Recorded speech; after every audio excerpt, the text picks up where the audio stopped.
right. Back with Home Safety Hotline.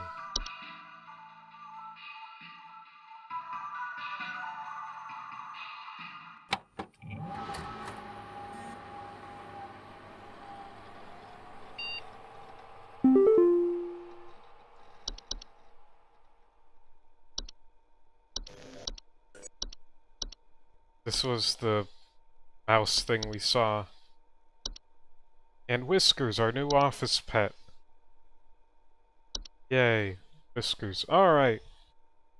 Let's begin the day proper.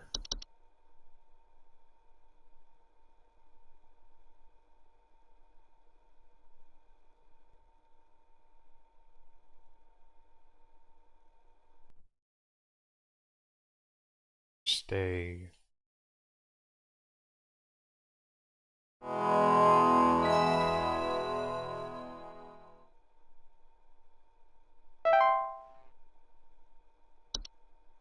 Lock in.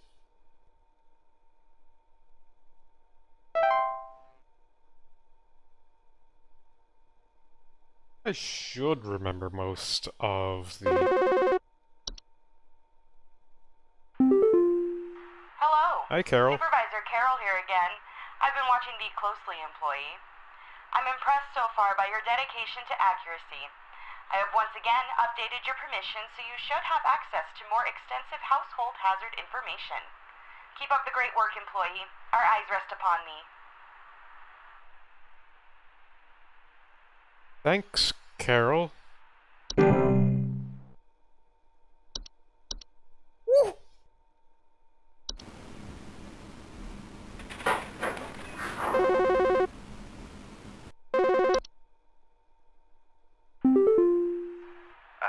Something wrong with her faucet. Recently I've been having the worst kind of stomach bug, just aches and pains constantly. But after a month, it still hasn't gone away, and I'm thinking there's gotta be something wrong with the water, cause we only eat fresh, homegrown fruits and vegetables here, and we ain't ever had any problems up till now. I keep hearing things about rusted pipes and water poisoning and all kinds of terrible things that can happen to the water, so can you just send someone out to get this fixed for us? Sure, Ash. Please hold. Attic gnomes are a subspecies of gnome known to nest in attics and ceilings. Homeowners infested with attic gnomes will often report a knocking or rapping sound coming from their ceilings, surplus of dust coming out of their ventilation systems.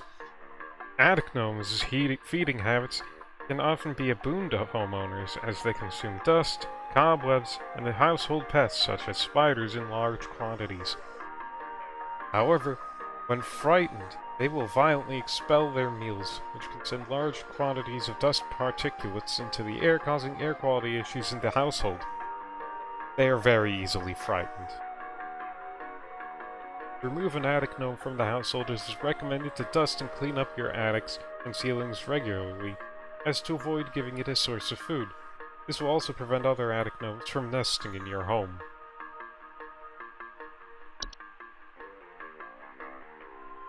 Cellar Grotto.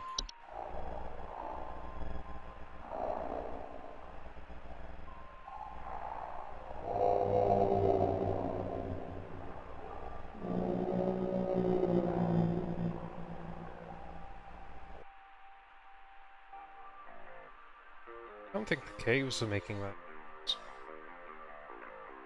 Cellar grottos are large cave-like networks known to sometimes appear spontaneously in cellars and basements. Homeowners with cellar grottos will often report a bad smell coming from the basement, higher humidity in the home, and a notable increase in large beetles, frogs, and related pests. Cellar grottos can introduce a number of dangerous pests into the home, and the heightened humidity they introduce can cause warped floorboards, weakened foundation, and other hazards. Cellar grottos can be removed by finding their creator and presenting them with a gift of gold. Their creator often resides somewhere within the grotto's subterranean lake. For safety, bring spelunking and snorkeling equipment on your excursion, or consider utilizing HSH's grotto removal team.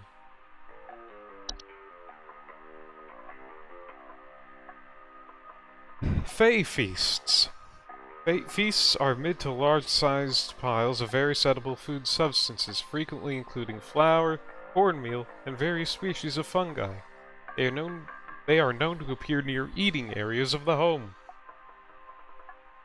Feasts are not dangerous if consumed, but if left untouched they can provoke more dangerous activity, or else its continued presence can attract other household pests, such as cockroaches or carpenter ants. Feasts are a sign of a hospitable presence, and as such should be consumed immediately once sighted to prevent provoking or offending the gifter. For maximum assured safety, all members of the home should partake in the feast. Fey flu is a rare and dangerous disease commonly spread by a household Fey.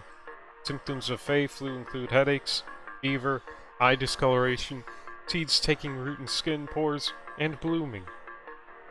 Fey flu is rarely fatal, but it can have long-lasting effects on the lifetime health of an infected human. Long-term symptoms commonly include dizziness, fatigue, monocolored vision, deliriousness, and endless dreams. There is no cure for Fey flu, however one can take precautions against it by keeping a clean, Fey-free home.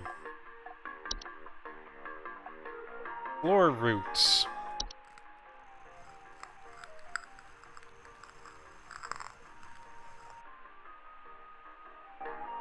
Floor roots are tree-like brown roots that are known to grow upwards from the floor to wrap themselves around various objects or humans in their vicinity.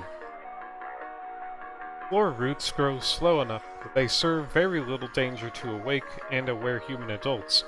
However, if not spotted quickly, they are known strangely a hazard for human children and pets while they sleep. Removal should be a priority in family households. Floor roots require something to wrap around before they will cease their growth, so it is advised to acquire dolls or a similar human-shaped facsimile to give them a safer alternative. Place the dolls in the affected room and leave the roots alone for the night.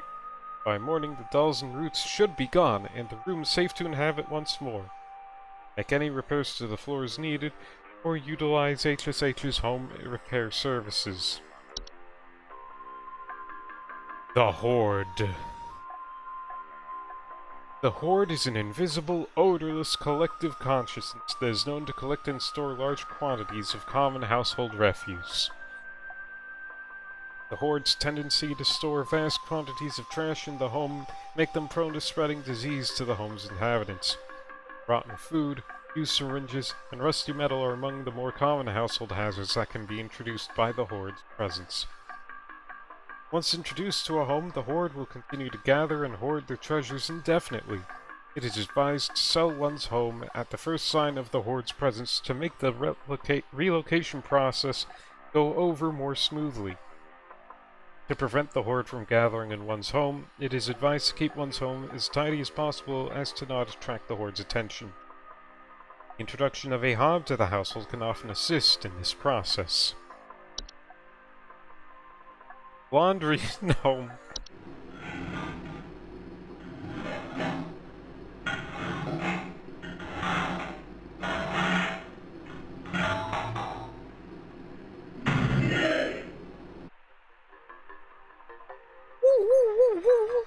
Like you put it on and the gnome goes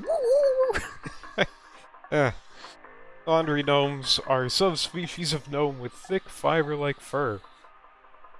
They can fold their bodies into various shapes and often resemble dirty towels. Homeowners with laundry gnomes often report loud rattling or banging sounds coming from their washing machine and missing socks. Laundry gnomes pose no direct threat to humans, though their lifestyles often lead to broken washing machines or dryers, which can occasionally cause small floods. Water damage can lead to further problems in a home, and as such laundry gnomes should not be left to their own devices. Laundry gnomes will move on from a home if they are no longer permitted to enter a washing machine. Great care should be taken to inspect each and every piece of laundry before washing. Night gnome. Ooh.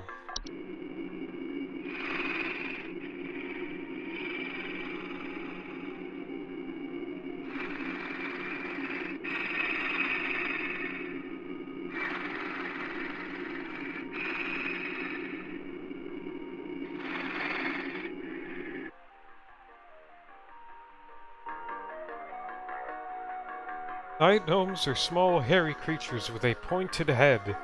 They are known for their tendency to enter the sleeping quarters of humans to watch them while they sleep. Homeowners affected by night gnomes frequently report sighting them in the middle of the night or report heavy breathing sounds during late hours. Night gnomes are not known to be deadly to humans, but those who suffer from heart conditions should consider wearing sleeping masks to prevent being startled by their presence. Night gnomes will move on to other homes if they become bored or restless by your inhabitants' sleeping activities. There is no guarantee, however, that they will become bored by you if they find your sleep sufficiently entertaining. Night Wisp.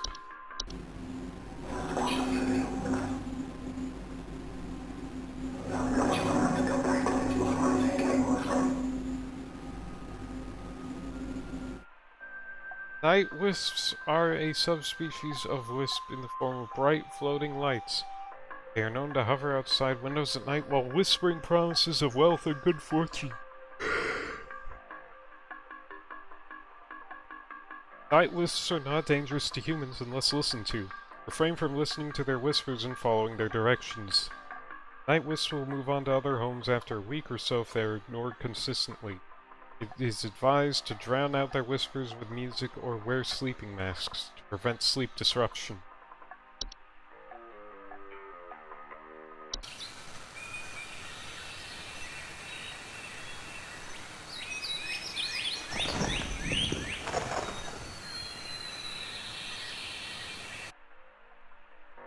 Portals are door-shaped openings to an outdoor location other than the homeowners.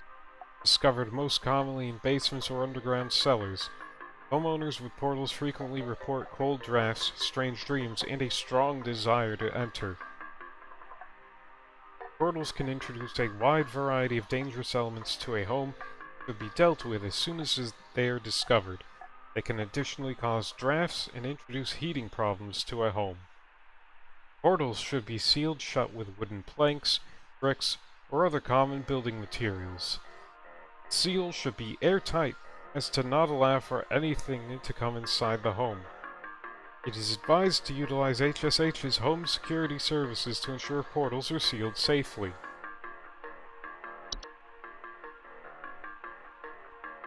Seedlings are small insectoid creatures about the size of an aphid. They are known for burrowing in outdoor planters or gardens, feeding off the roots of nearby weeds. Though their weed-killing lifestyles can make them useful for gardeners, seedlings are extremely territorial and react violently to anything competing for their food source. Never remove a weed from a seedling-infested garden. They are known to compel competitors to commit violent acts on themselves or others. To remove seedlings from a garden, one should not go near their established feeding grounds. Instead, one should use a hose, sprinklers, or similar ranged devices to overwater and drown out the seedlings from afar.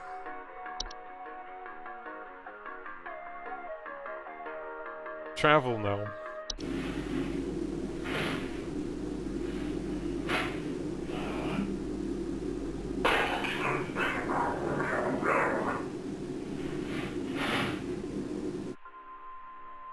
Travel gnomes are a highly invasive subspecies of gnome that are known to stow away inside the luggage of unsuspecting travelers to introduce themselves to new households. Yeah, he's like, oh, ooh, there he is.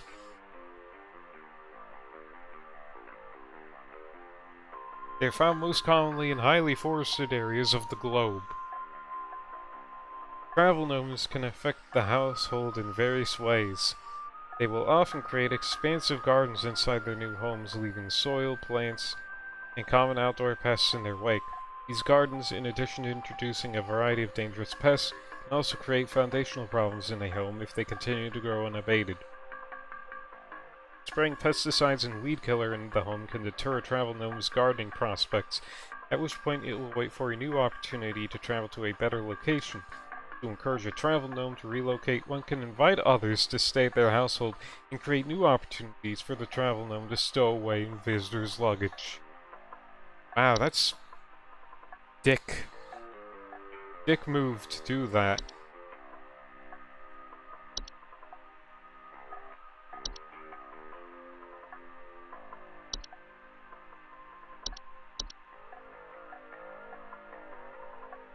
One of these had a...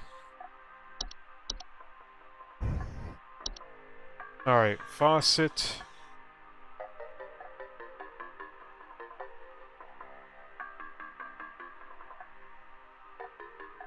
Something wrong with the water.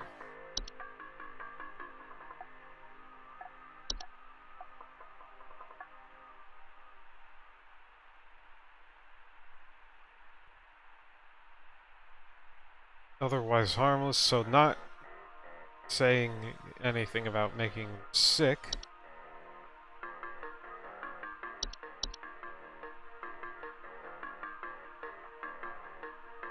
Alright, that audio...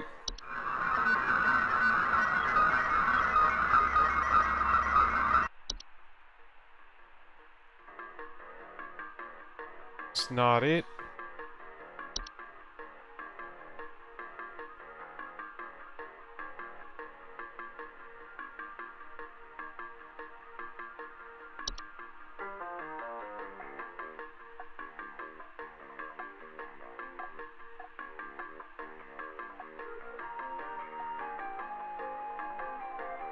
You only eat fresh, homegrown fruits and vegetables.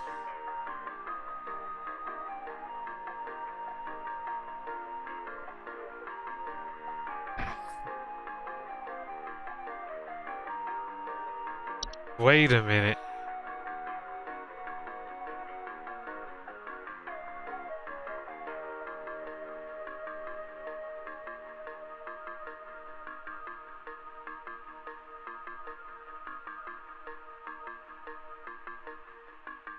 It might be a false beat. Might have eaten a false beat. In which case, sorry, bud.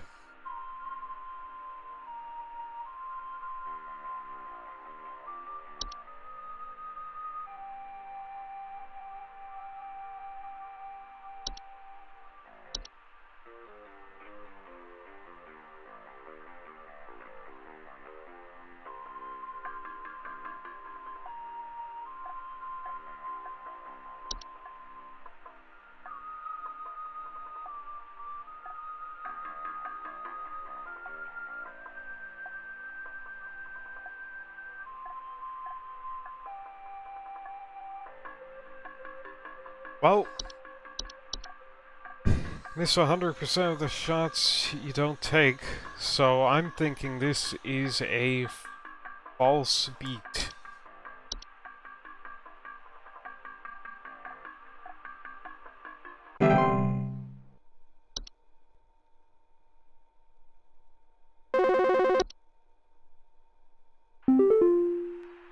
Hello? I followed every instruction your people sent me, but I'm still getting cracks on my wall.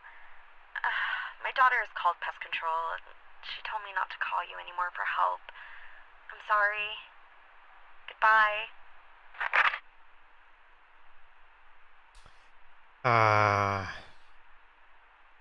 Alright, keep Wanda in mind for the next playthrough so I can get the delicious coupon.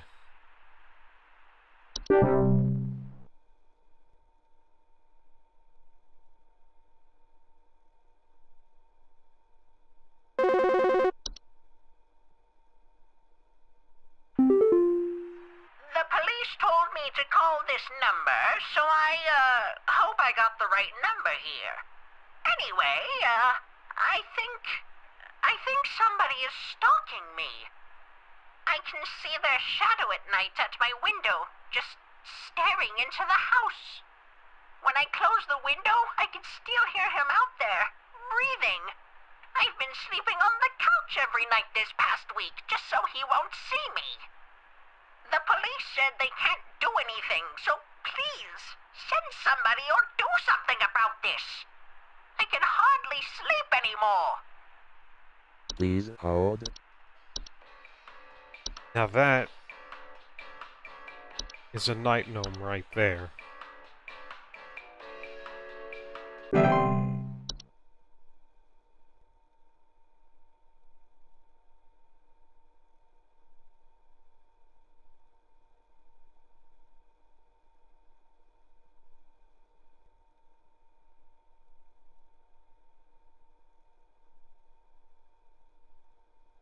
patiently waiting for the next caller. Liz? Hello, yes, I believe there may be some kind of problem with our home ventilation. Lately, we've been hearing awful banging noises coming from the ceiling, and the air quality seems to have been drastically reduced. My daughter hasn't been able to stop coughing. Please hold. Let's see.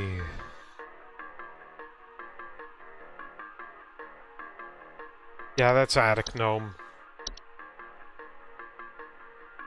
Alright, hold on a moment.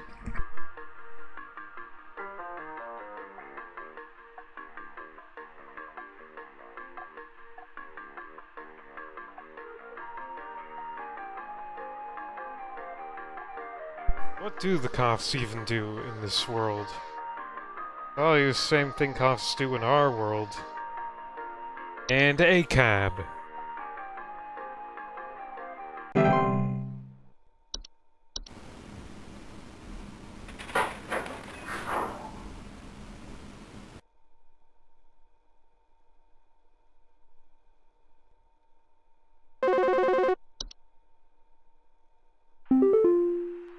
Please help me. The police refuse to do anything. They told me to call you. Please say you can help. My little boy, Jeremy, has gone missing. He's 8 years old and such a sweetheart. The last time I saw him was when I was tucking him into bed last night and checking his messy closet for bees to calm him down. Oh, it's silly, I know, but my poor Jeremy is always so concerned about bees and wasps and stuff. I miss him. I miss him so much. Oh, please say you can help me find him. He's all that I have.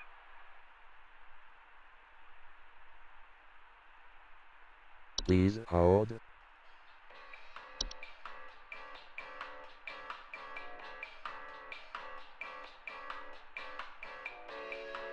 What?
Ooh.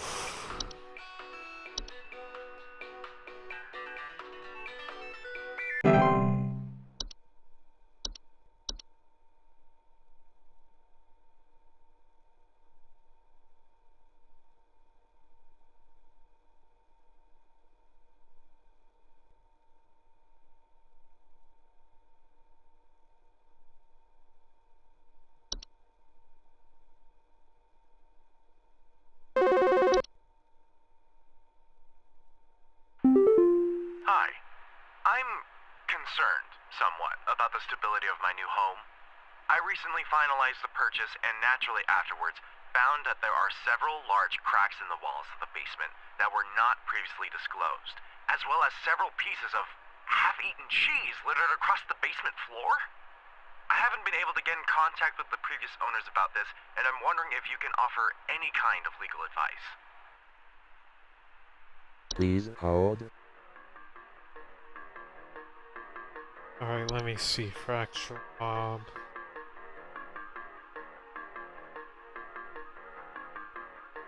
Yeah, that is absolutely Fracture Hob.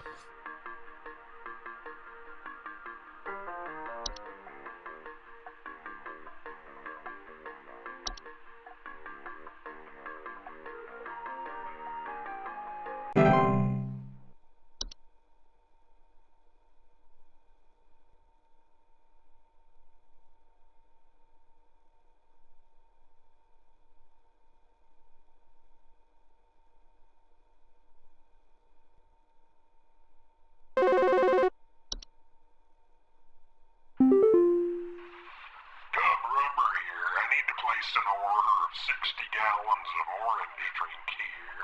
I got a big old party I'm setting up here at the studio, and we're gonna need that orange drink to... too many mouths to feed, you know what I mean? Gonna need that orange drink to feed my crew. On second thought, y'all still got that cheesy greaser. Too many mouths. Maybe pepper squeeze. Don't tell me you don't got the pepper squeeze.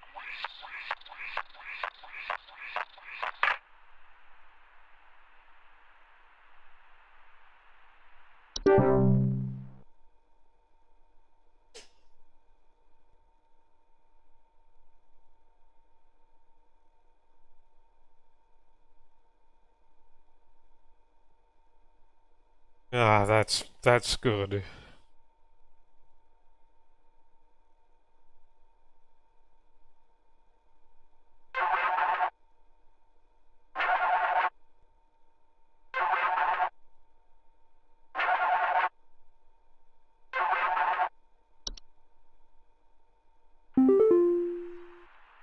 so my doctor told me I should call this number.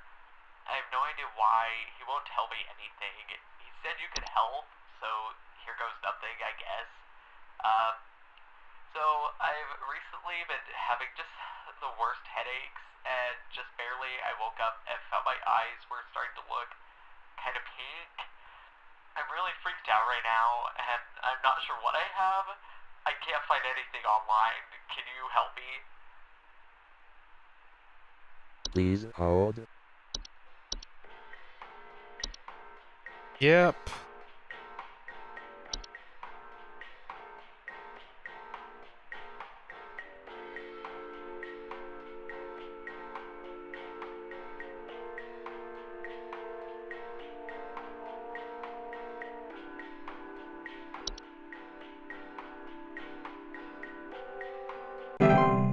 Alright,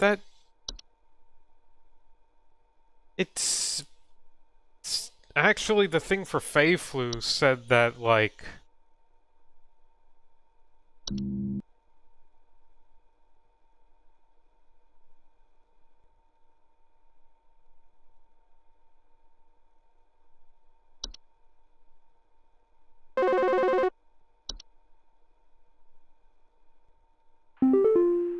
You gotta tell me what's going on inside my home, okay? I'm freaking out over here!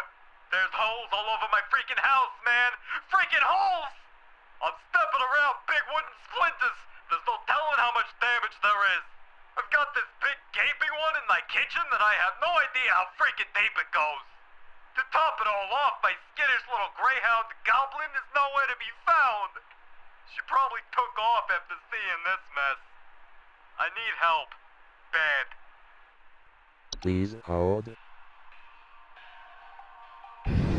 Uh...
Um...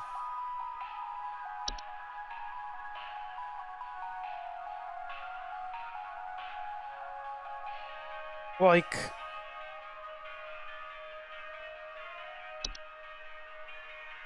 Oh,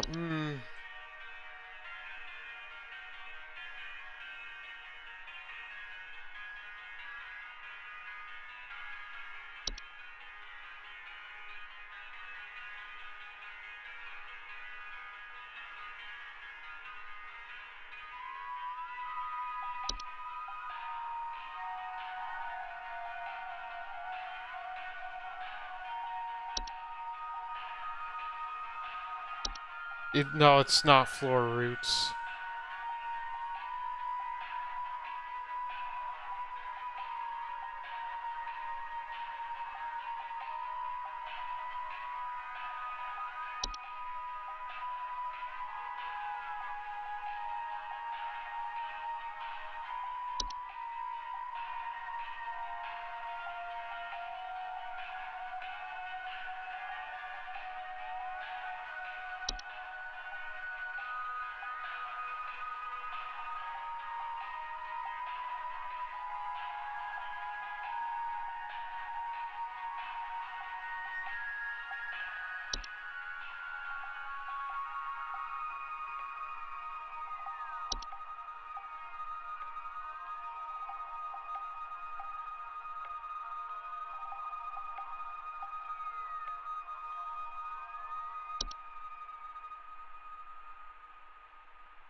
But the unicorn fungi? It's not unicorn fungi.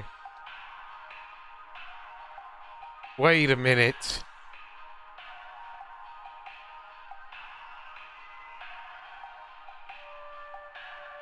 Ooh.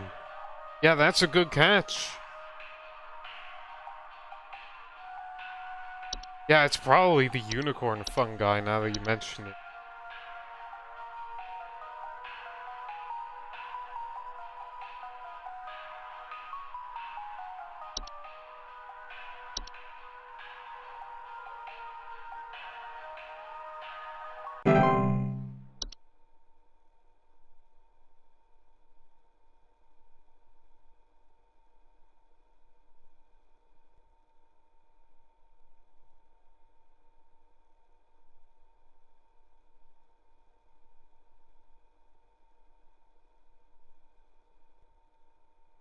Alright. Next caller? Alright, I'm gonna need someone to explain what in the name of Christmas is happening to my living room. Keep that name I'm out of back your from mouth. vacation and the house is already turning into a disaster not 24 hours later. And my living room is absolutely covered in soil and plants. Looks like a gosh darn nursery in there. What is happening? Is this what happens when you buy a bad rug or something? Please hold.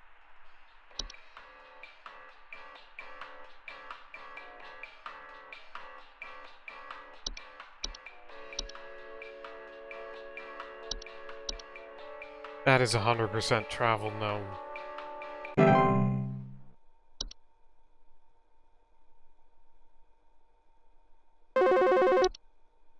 That was a quick one. There's something in my basement. I don't know what it is. All I know is when I open my basement door, it smells like a damn sewer, and I can hear it making all kinds of horrible noises. It sounds like there might be a lot of water down there, too. I don't know what it might be doing down there, but I have a feeling it's causing a whole lot of damage. Please, send somebody to help with this. I can't deal with something like this. Please hold. Alright, well.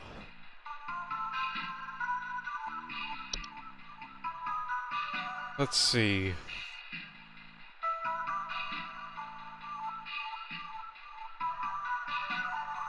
Nothing about smell, but the residue could have a smell to it.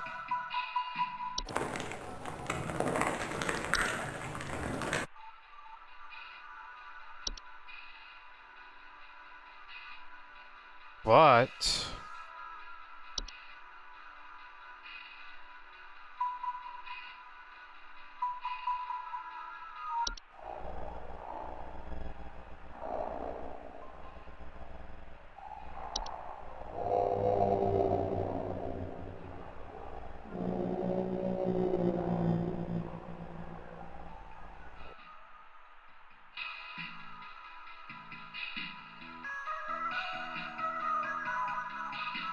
Like, if it was a cellar growth,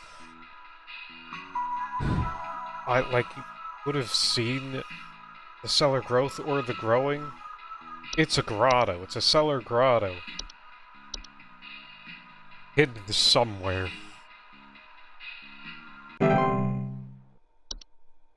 Alright, next caller. That's what I'm talking about, baby!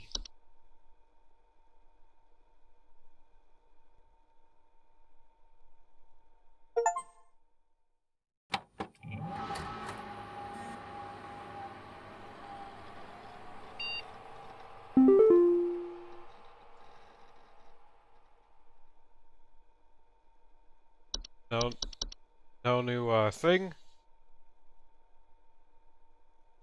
Do not come to the full. They always preach it. I repeat, the hell is bright.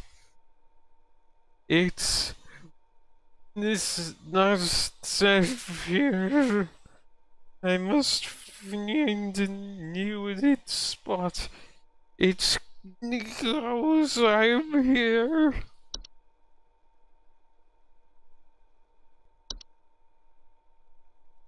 Regarding your schedule this week, due to a shortage of available staff, we will need to come into work this Saturday and Sunday. Thanks for being a team player. Rest assured your additional labors will be recognized. Congratulations, employee.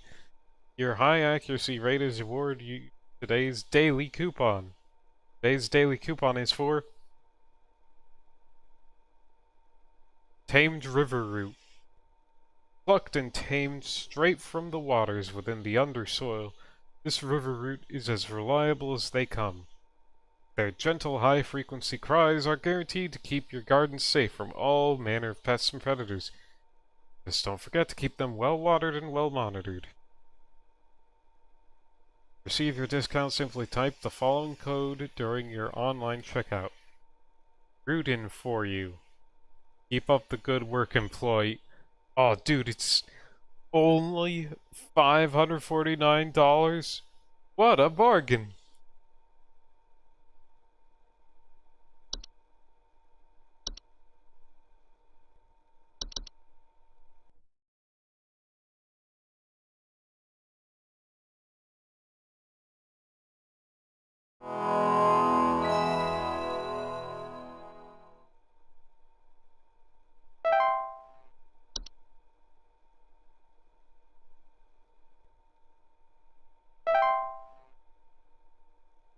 Alright, and should be getting a call from Carol any moment now.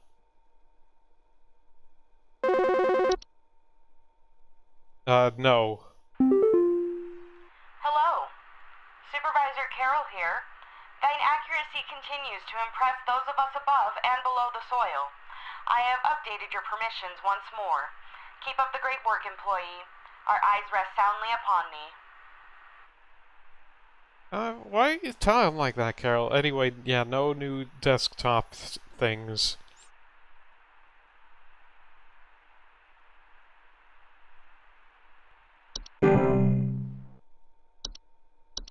Animation. Animations are any miniature humanoid figures such as dolls, puppets, or marionettes that are capable of moving on their own. Homeowners with animations most commonly report hearing clattering noises at night and missing and or stolen household objects. The animations are usually not directly dangerous to humans and will ignore them entirely as they go about their business, but their presence in a household may indicate the interest of other potentially dangerous parties. Those animations will depart or... There were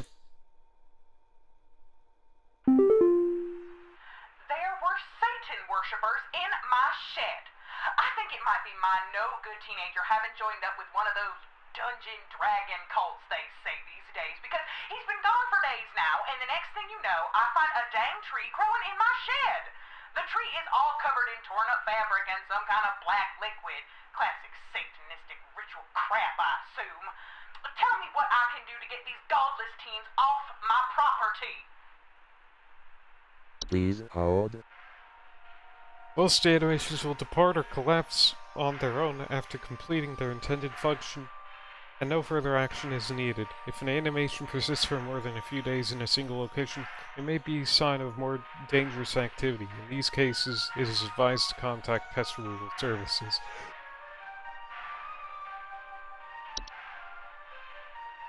Closet labyrinths are large, twisting networks of tunnels that are known to occasionally appear inside of the closets or wardrobes of wealthy homeowners, or left behind in homes once owned by the wealthy. Homeowners with closet labyrinths will often report missing clothes, sounds of distant cries coming from their closet. Closet labyrinths are incredibly easy to get lost in by design and can prove especially hazardous to homeowners carrying valuable items such as gold, precious silk, or rare spices on their person. They are otherwise harmless to those who do not enter their domain. If a closet labyrinth is discovered, it is advised to lock or blockade the entrance to prevent accidental entry and diminish the lure of the labyrinth's hidden riches. If it is absolutely vital a closet labyrinth be removed from a home, it is advised to utilize HSH's labyrinth removal team. Dreamweavers.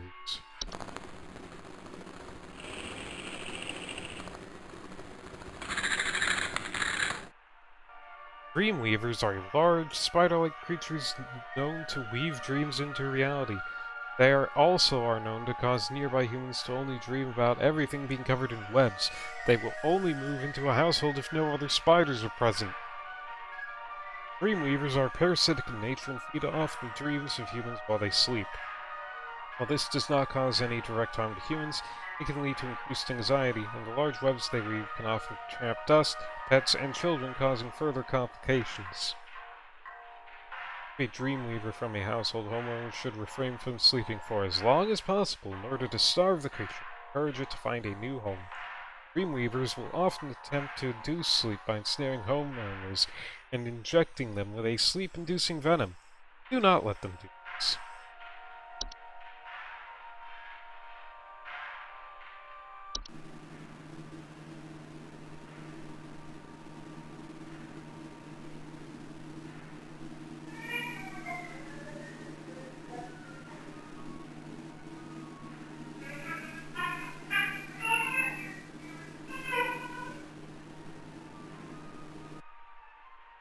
I would absolutely a normal spider over a dreamweaver. Are you fucking kidding me? Nightmare. False flowers are long, slender creatures that vaguely resemble common houseplants. They are known to take root in four-potted plants, disguising themselves among flowers. Homeowners often report hearing faint singing. False flowers are harmless if left to their own devices. However, if homeowners attempt to disrupt or remove them, they will often lash out by spraying a toxic chemical that can cause blindness or loss of sight. False flowers are not to be disturbed once they have taken root. Water regularly. Try not to notice their presence. Ignore their singing.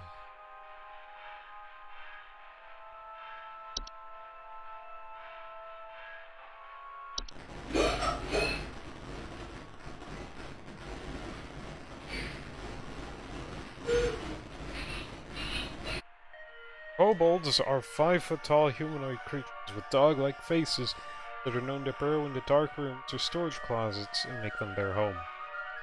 Homeowners infested with kobolds will sometimes report broken floorboards. Kobolds are harmless to humans until they are discovered, at which point they will often lash out violently to protect their home, causing injury or even death. If discovered, kobolds will attempt to into their space by poking their dog-like heads out from behind corners and whimper. Not ever enter a kobold's domain. One should not attempt to remove a kobold from their home. It is strongly advised to hire professionals and utilize HSH's pest removal service.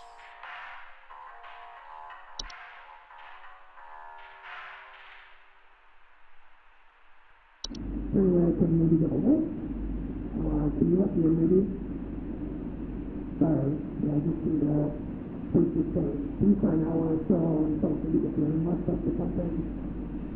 I can't hear you, man. You hear me? Yes. You hear me? Hello? Can you see the place to go? Feel the rain coming down pretty hard. Rain nymphs are a subspecies of nymph that are most active during rainstorms. They are faint humanoids with a glow in their eyes that often appear near windows and doors, asking to be let inside. Homeowners afflicted with rain nymphs often report flooding. The floods rain nymphs cause can lead to water damage, can be both costly and dangerous to a home. Rain nymphs are very preventable, that their pleas to be let inside can simply be ignored. It is advised to stay away from doors and windows during rainstorms to avoid having to endure a rain nymph's various temptations and threats.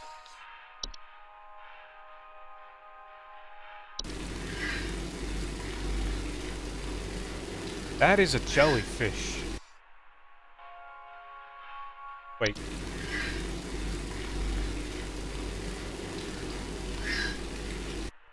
That is a...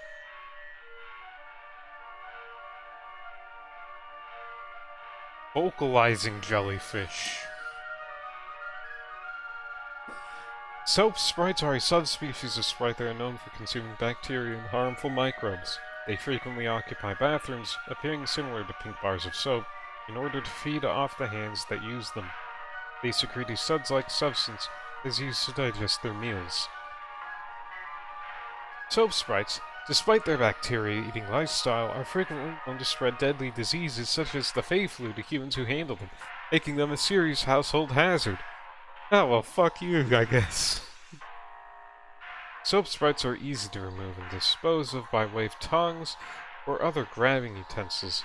Identifying soap sprites can be difficult, so it is recommended to not keep any bars of soap in the household to ensure they can be identified and removed as soon as possible. Sprig trees are a rapidly growing tree-like organism that takes root in a human body. They are known to cause structural damage to a home as they continue to grow, generally reaching their full size in a matter of days. They are known to be caused by the touch of a spriggan.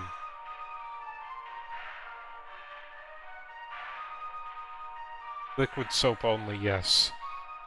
Sprig trees are incredibly deadly to those infected, and will result in death once they have reached a certain size. Anyone near a sprig tree while it is growing in an indoor location is also at risk of injury or death from the structural damage that will occur as it grows. There is no cure for a sprig tree. The affected individual should quarantine, while any others occupying the household should vacate the premises immediately. Not touch the infected persons or the black substance that leaks from them under any circumstance. Begin looking for a new home and arrange any funeral services needed for the affected individual.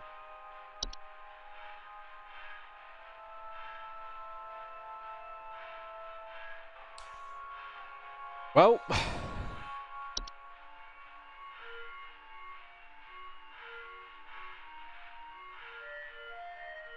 sprig vines are rapidly growing vines that are known to quickly consume a house and block off exits.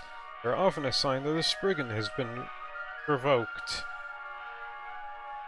Sprig vines are not dangerous on their own, and can be cut through with common gardening tools. However, their tendency to block exits can create struggles when needing to exit the house in a hurry, such in the case of floods, fires, or a spriggan in pursuit. Sprig vines will continue to grow so long as the spriggan that made them desires it. It is advised to vacate and rehome as soon as possible.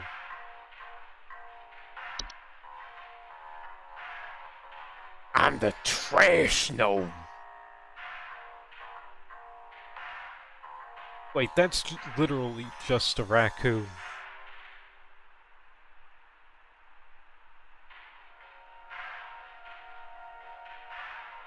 How are you supposed to bury the tree? You don't need to bury the tree, you just... like... make a fake casket. Trash gnomes are a subspecies of gnome with thick brownish-gray fur, frog-like eyes. Those aren't ears then. Oh no. And large gaping mouths. They are known to seek out trash receptacles and burrow inside them for both food and shelter. Homeowners with trash smells often report the smell of rotten eggs, finding large clumps of flour throughout the house, tipped garbage cans, and loud crunching sounds at night. Trash gnomes are highly territorial once homed. While their bite is not fatal, it can often lead to painful circumstances, such as the loss of a finger or nose, while attempting to discard trash or remove a trash bag from the receptacle. They are also capable of spreading deadly diseases to humans such as rabies or tetanus. To prevent a trash gnome from homing inside your trash, it is recommended to not let trash in the home be idle for more than a day or two, as their noses are highly sensitive to the smell. To remove a trash gnome permanently, it is highly advised to utilize HSH's pest removal services. Anyway, Patrice, sorry, your son's dead. He's a tree now.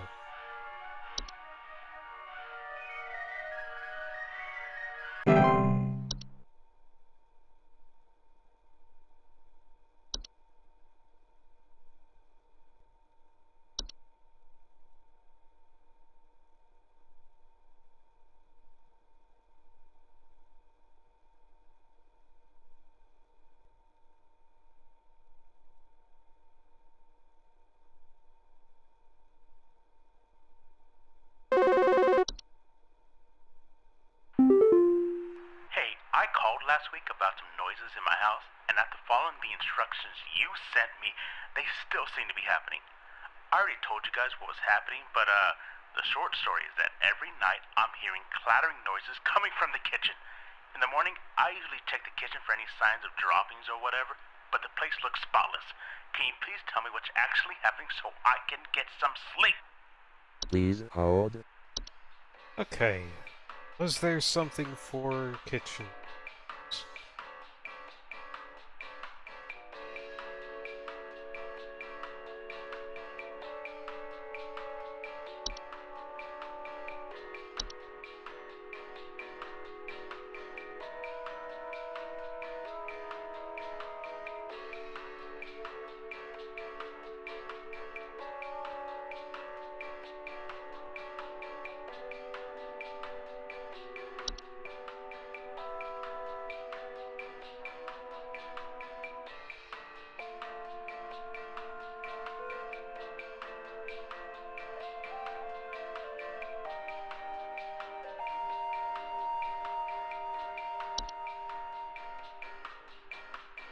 Let's see, hearing noises from the kitchen. Place looks spotless. It's seeming like a common hob.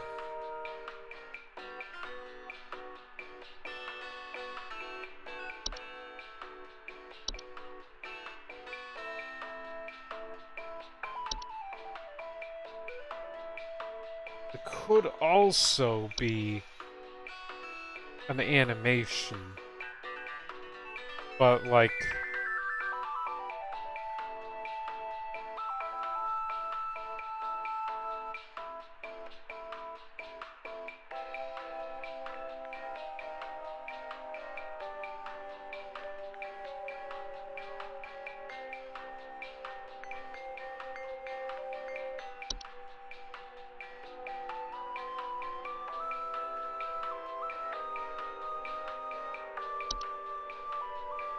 Yeah, no, it's an animation.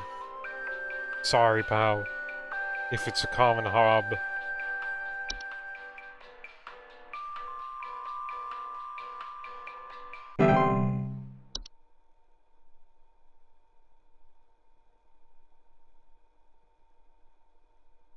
Common hob is very quiet, I think.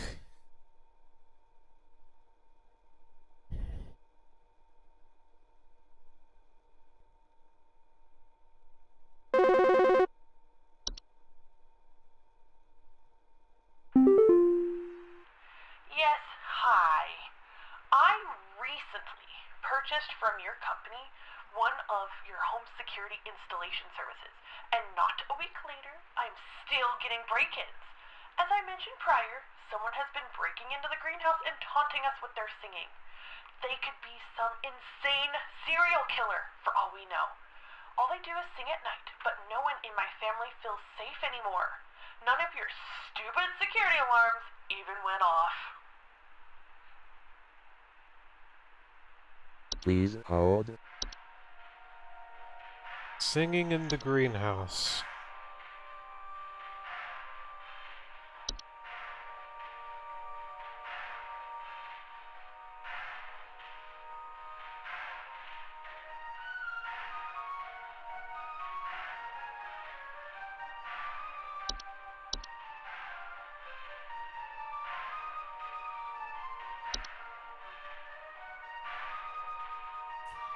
Your fault for getting an obvious creature instead of a flower. Gonna have to live with it.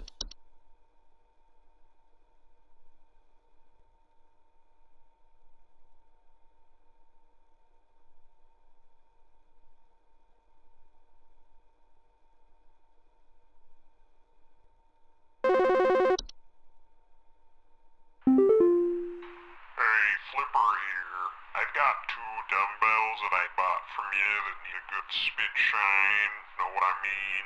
These bells have got all kinds of grit, grime, grease. Can't even see my face in them when I'm deadlifting. Know what I mean? I'm looking at these bells right now here. I'm seeing spit, crud, and juice, and Hey, who are you? How did you get in? Hey, now easy there. Get away. Get away.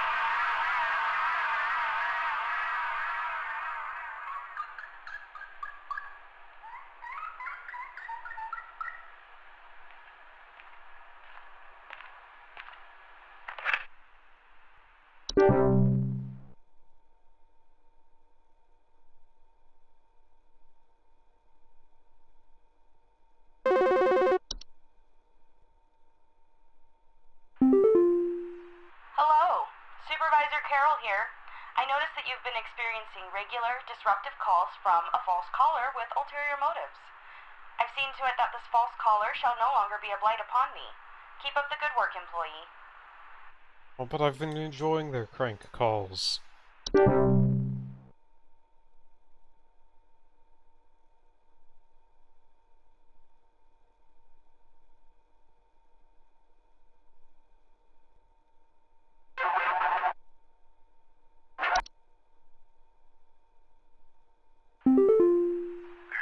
There's some kind of insect in my house, and I think it may have died.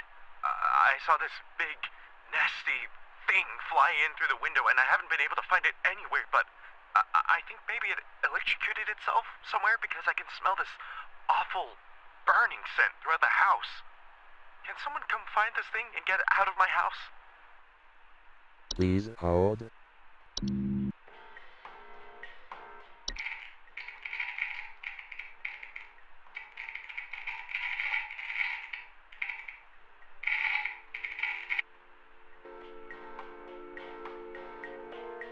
I think this is a lamp sprite.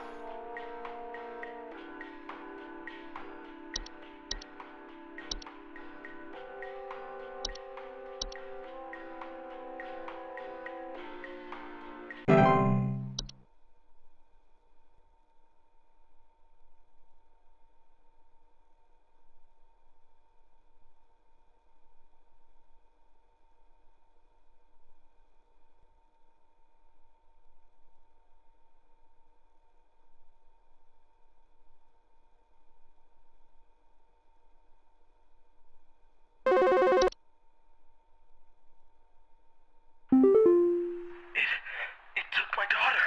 It took my daughter. She's gone.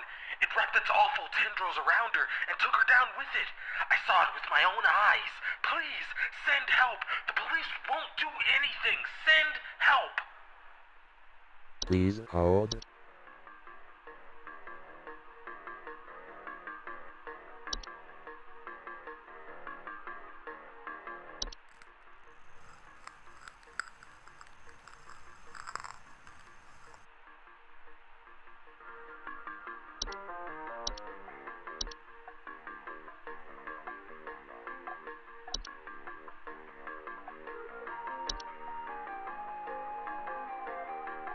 It's obviously floor roots.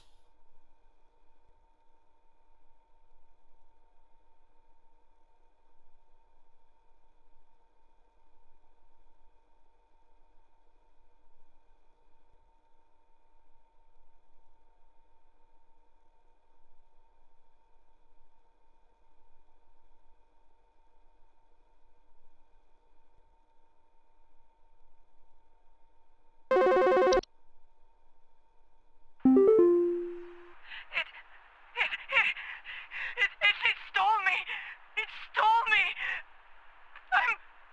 I'm not me anymore! It took me! It took me! I can't see myself anymore!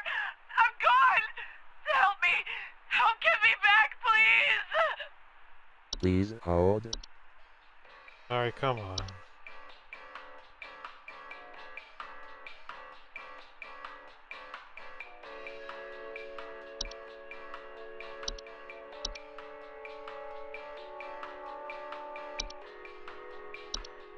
Just hunt it down and smash it with something iron.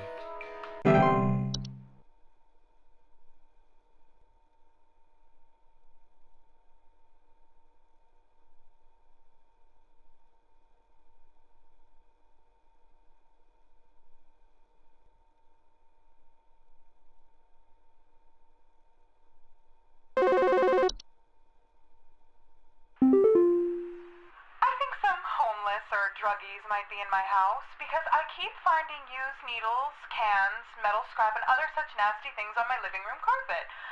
I have children in this house, and this is a very serious hazard to their health. And before you say anything, yes, I already called the police, and they told me to call this number instead. So I assume that you will send over the proper authorities to deal with this matter promptly. Oh, well, Please hold. yeah,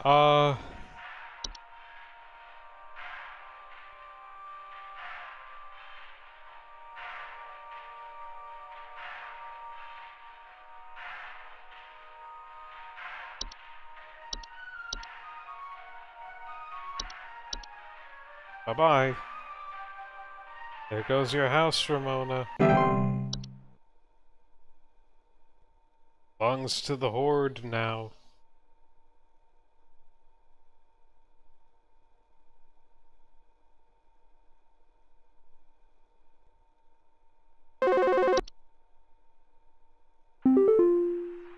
Yeah, is there some kind of home security camera I can purchase from you guys? For the last few nights, we haven't gotten any sleep thanks to some punks outside with flashlights or something. Someone keeps flashing these bright lights through our windows at night, but I haven't been able to see who's doing it. I want to catch them on camera so I can finally bust these stupid teens for all they're worth. Please hold. Okay. Right.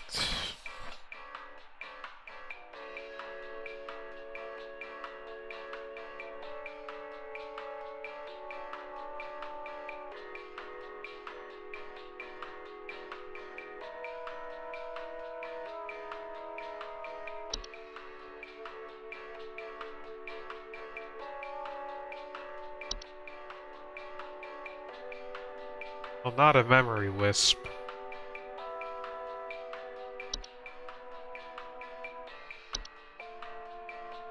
Yo, yeah, Night Wisp.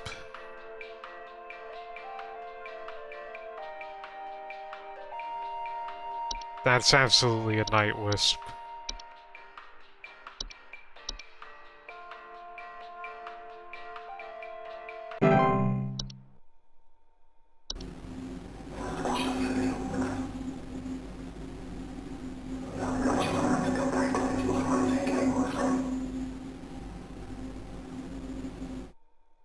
Good thing. Oh.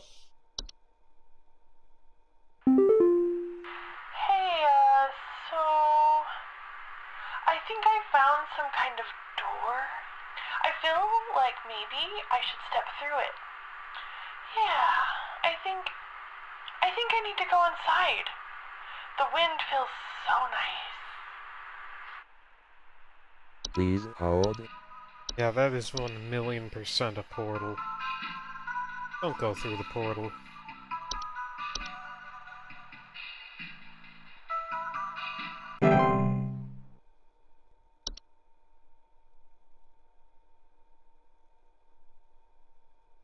Never know where you're gonna end up.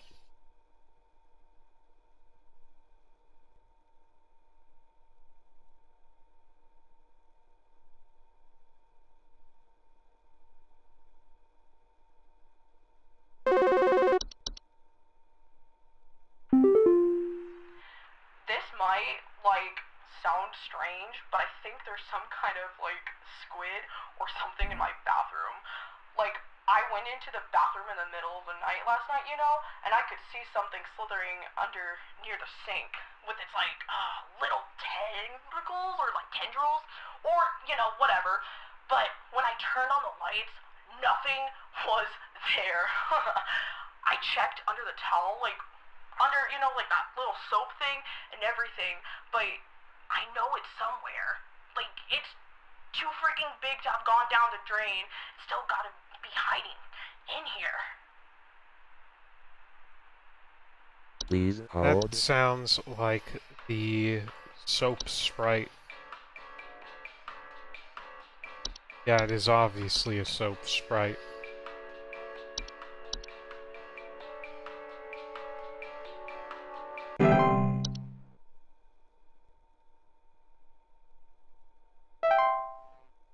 Ah, 90%, what did I miss?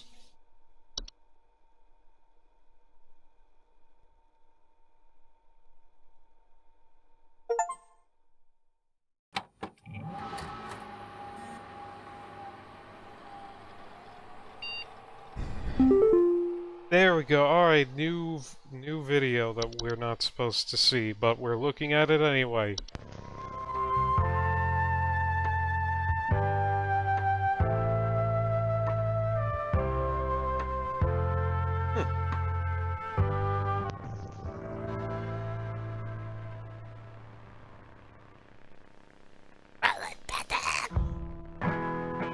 Thunder Peak is one of America's most dangerous yet rewarding hiking locations.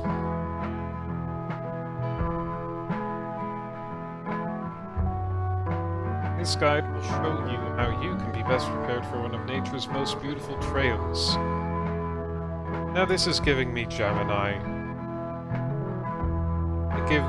It's giving me Gemini instead of White Stag. Ah. Good to know that you were here, Beth. I'm prepared with supplies to help you meet the demanding physical trials ahead. Make sure to bring hiking boots.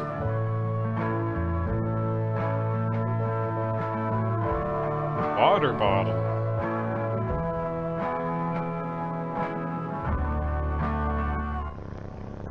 Iron sword.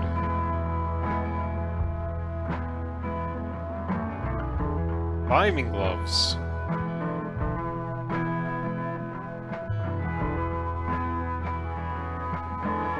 If you don't have access to all these materials, be sure to consult one of the Thunder Peak Park guides before embarking.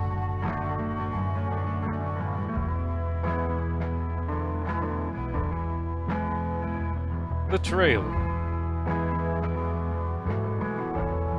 Mountaineering with a sword sounds not fun. Alright, no. Beth, if you've played, like, Breath of the Wild or Tears of the Kingdom, or, like, Skyrim or something, even, you know that mountaineering with a sword is a lot of fun. Thunder Peak is a straightforward but steep trail consisting mostly of switchbacks leading through a natural cave, finally a short climb up to its pristine peak.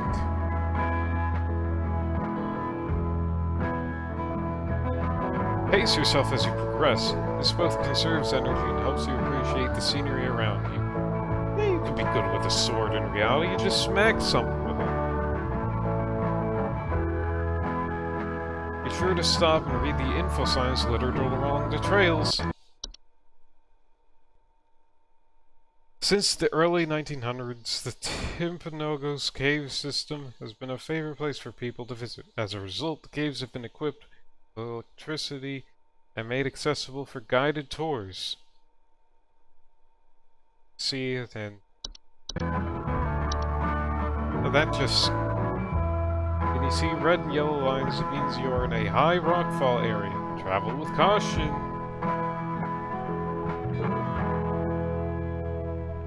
You've entered the quiet zone.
Once you exit the cave, put on your boots and gloves for the final climb to the peak.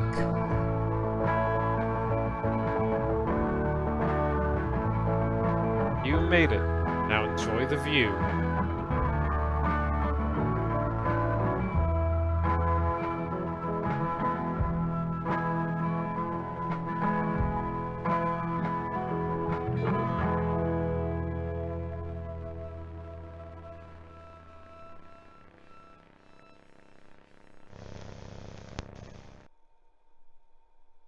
Makes sense to be quiet in the quiet zone.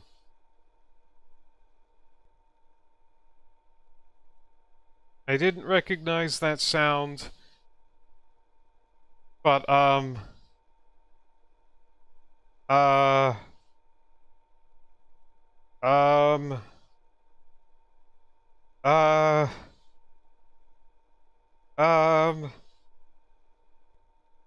uh,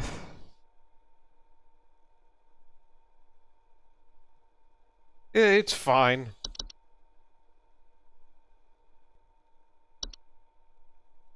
Hello, if you are receiving this email, it's because you have been emailed by this address before. Oh, that's Cave Grotto. Got it.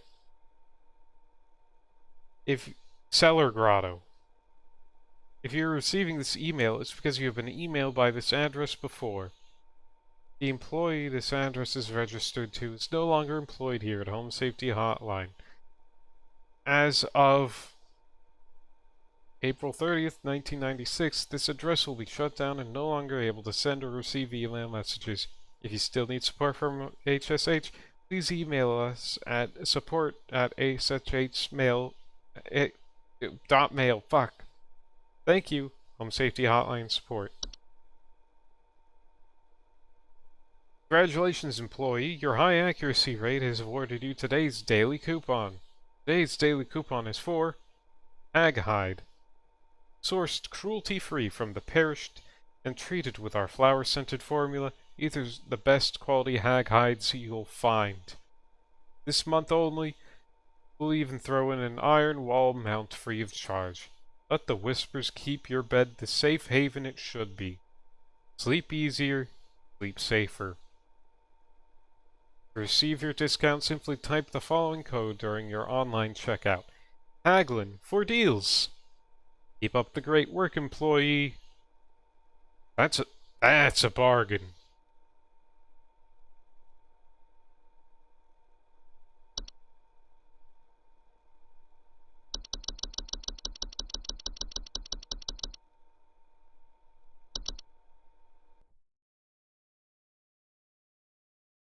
Not today.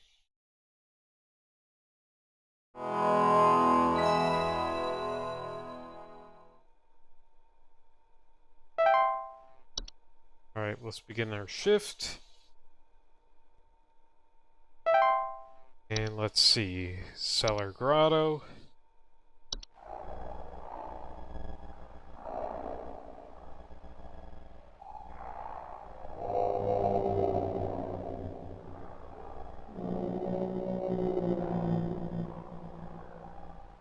Yeah, I think that's the same noise.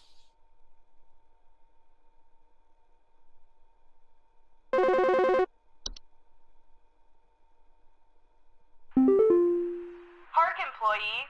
Lend thine ear once more. Supervisor Carroll here again.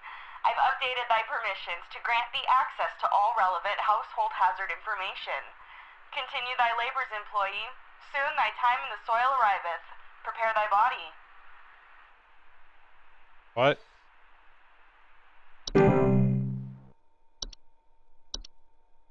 Autumn vines are vines with orange or red leaves that are known to slowly grow over a house, frequently occurring during the fall. Homeowners with autumn vines often report feeling dizzy, lightheaded, or blissful. Pheromones autumn vines release in the toxic can often cause household accidents thanks to their blissful dizzying effects. Remove autumn vines from a household. Locate where the initial growth is coming from by Some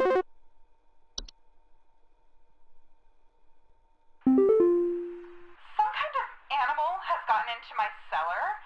I know it's down there because I can hear it flapping around sometimes when the house is quiet. Tell me what to do to get rid of this thing because I think it's getting into all my Pinot Noirs and Chardonnays. I found a whole bunch of broken bottles on the floor. Stupid thing is probably getting loaded. Please hold.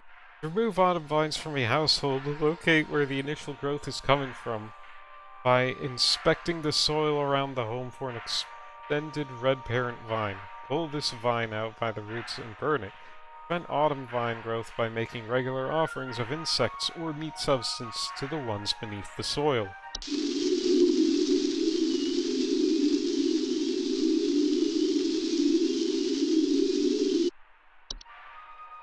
Bed hag.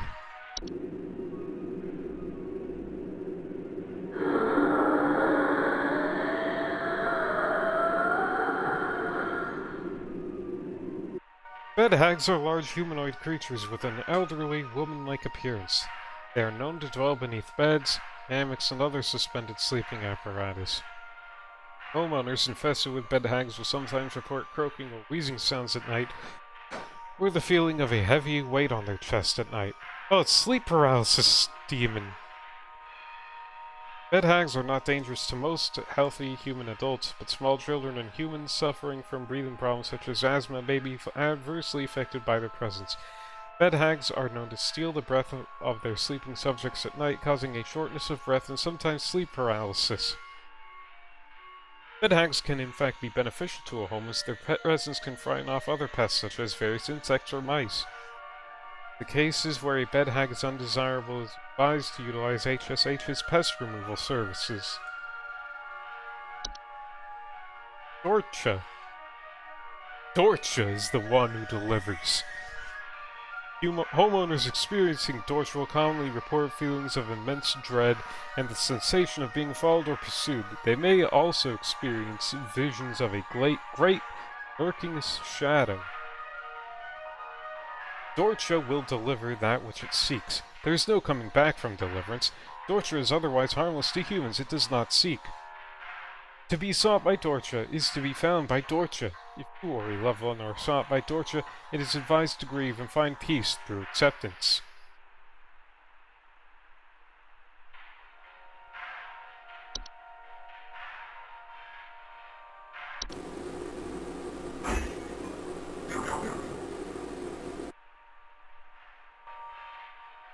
Leprechauns are small humanoids covered in long brown hair that are known for consuming common household valuables, such as jewelry, silverware, and other precious metals. In addition to being a household nuisance, leprechauns' appetite for precious metals can also cause long-term damage to heaters, furnaces, and other common appliances if they are not properly protected. Additionally, leprechauns can occasionally cause direct harm to humans in cases where homeowners have metallic nickel implants, such as braces, crowns, or joint replacements. Leprechauns will move on to other feeding grounds if on their own once they run out of food, but more proactive means of removal require physical capture. If immediate removal is desired, it is recommended to utilize professional help via pest control services. Neighbors' doorways are door frame-like structures that can often appear in basements or cellars. They are known to cause confusion, step-through, as well as parallelism. Neighbors' doorways do not cause any direct harm to humans, but if stepped through, the resulting parallelism will often result in unwanted household activity, such as altered behavior or perceived missing memories in the human who comes through the other side. Neighbors' doorways are tricky to remove without accidentally putting one's body through and potentially triggering the parallel activity. It is advised to use HSH's doorway removal services. One can prevent neighbors' doorways from occurring by practicing mindfulness, not letting one's mind wander toward wishing for alternate life paths. Uh-oh. Puka.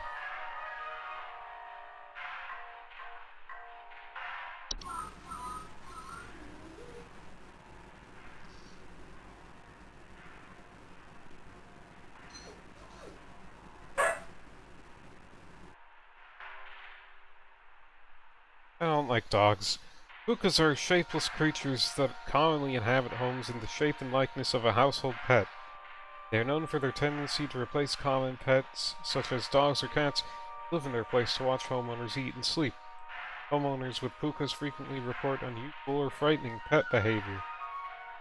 Pukas are relatively harmless to humans, but the discarded bodies of household pets they leave behind can over time create other pests and disease hazards within the home. A foul smell signifies decay, and the discarded body should be found and removed immediately. Pukas can be encouraged to leave a home by not drawing attention to their activities. Pukas thrive on the attention they receive from frightened homeowners, so refrain from screaming or yelling when surprised by them. Make attempts to ignore their presence whenever possible.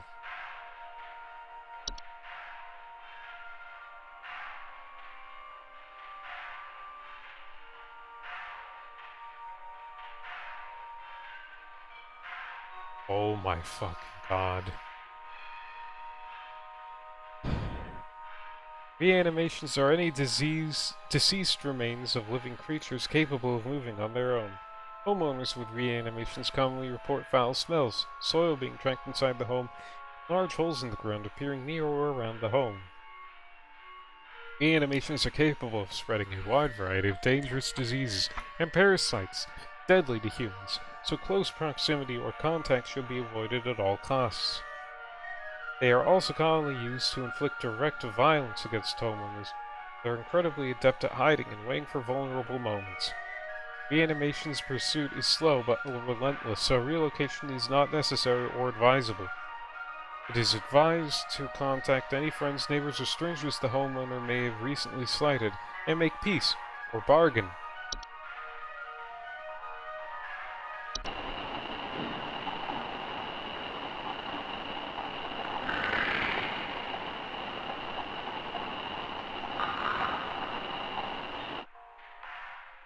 Spriggans are small green humanoids with leaf-like coatings on their bodies. Can't see it in this picture, man. They're seen rarely in households and reside primarily inside trees. They're known to act violently upon homeowners when provoked, however. Homeowners affected by spriggans commonly report rapid vine growth in and around their homes, and the feeling that the trees are watching them. He's really hard to spot. Is he this thing?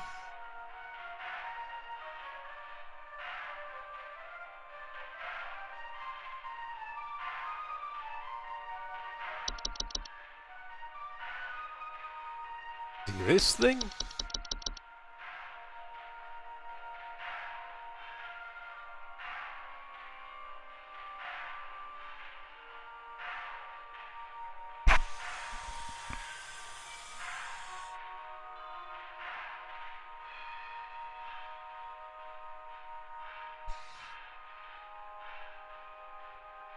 Spriggans are incredibly dangerous to humans when provoked, and physical contact with them will result in the growth of a sprig tree within the affected individual. Spriggans cannot be persuaded to leave the home once provoked, however one can take precautions to prevent provoking a spriggan. Refrain from removing trees, flowers, or weeds on your property. Not ever kill or hunt wildlife within view of your home. Not eat any wild fruit or vegetable that may grow on your property. Consider making offers of water each night left in a clean dish on your porch.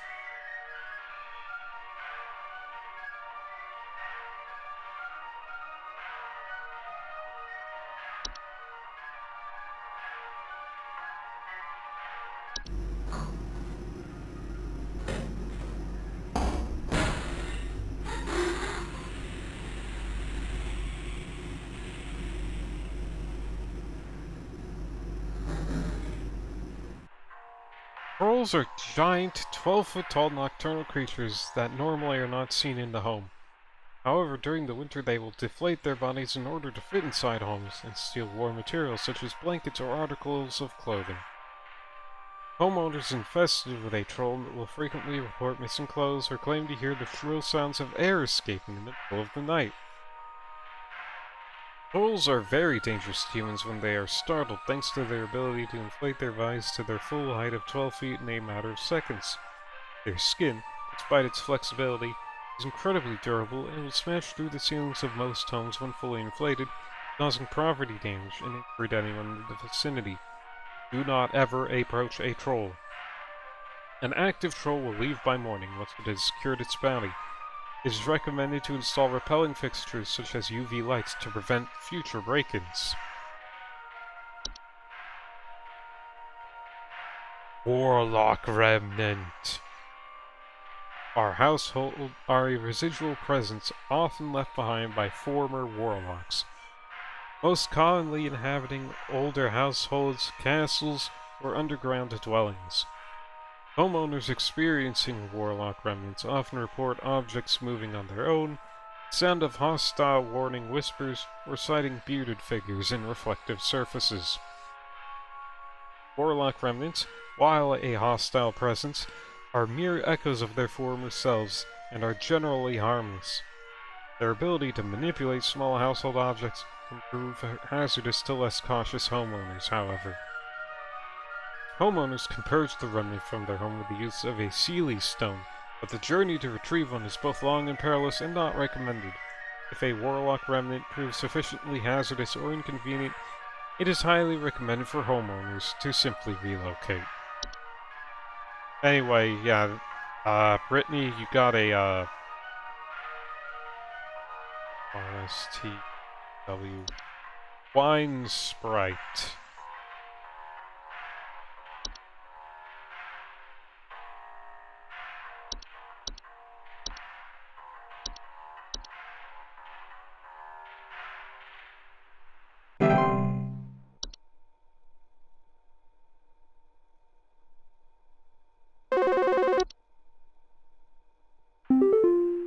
Hey, yeah, thanks for nothing.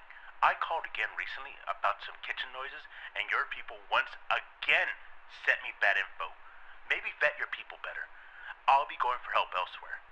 Now we're having power outages, so who knows what this thing in our house has got into now. Goodbye. Yeah, it was a common hob. Dolences, Robert.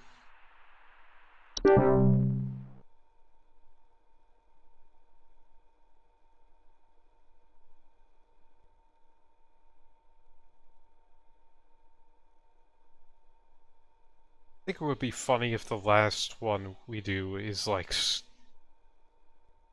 really basic, normal, not spooky.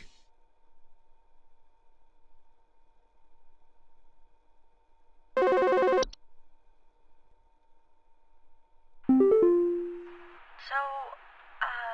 I think something may have died inside my desk. It stinks to high heavens, and something is leaking out of it. I have to lock the door to my office since my kids are overly curious about the smell, so I need to know what to do about this as soon as possible. Please hold.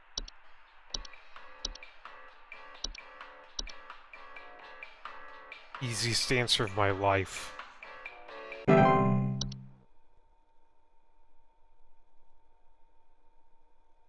It's Woods Creation's baby. I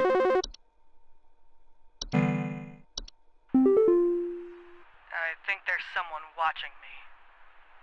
Outside, something is moving around in the trees, and I can never get a good look at them, but I know they're out there. I've seen their eyes. I don't know who they are, but the police were no help.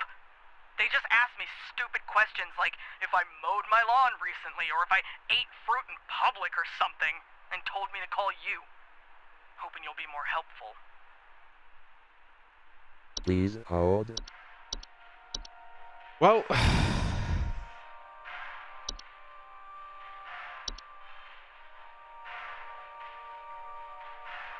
The police did give you...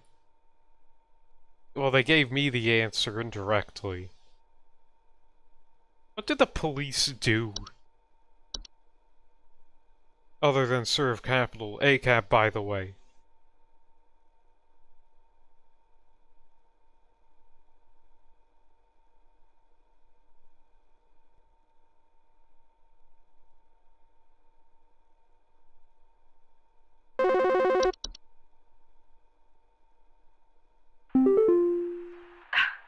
My brother told me to call this number, but I don't know why. Things have never been better around here. My brother says he doesn't like the way the leaves move, the way they grow around the house like a warm embrace. Things are good here, brother. Things are good. Would you tell my brother that things are good? Please hold.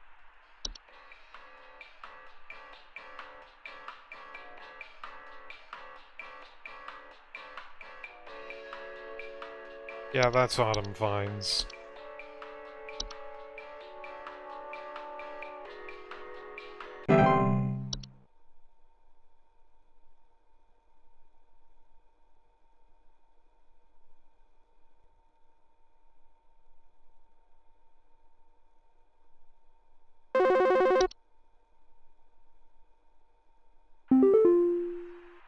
Hi.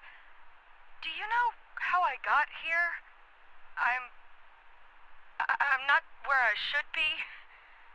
Please, I was told that you could help me. My family. They aren't my family. I don't know what's happened. Please tell me how to get back to my family. Please hold.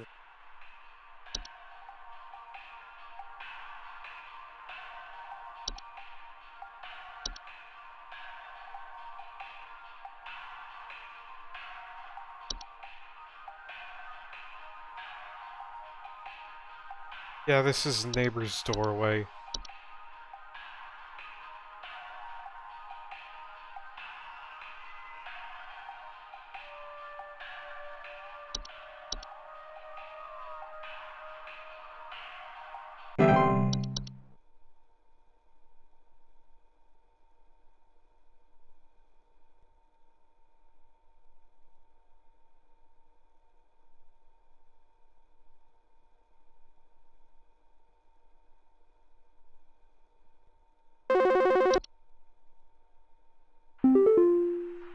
Hi, yeah, there's this awful smell of rotten eggs coming from my dining room, and when I looked to see what it was, I saw this awful, disgusting pile of crap on my dinner table. It's quite big, too, which has me worried that whatever produced this might still be in the house. Because who knows how big this thing is? I mean, my dog can't even lay down something that big. Please hold.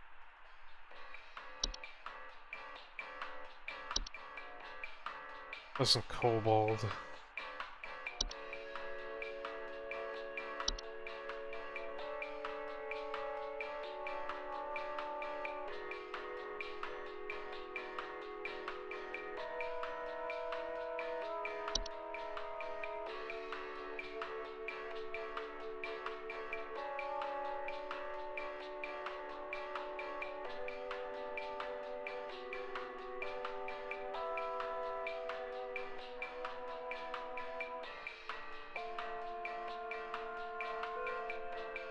doesn't say anything about the smell here.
Yeah, I think it's trash gnome.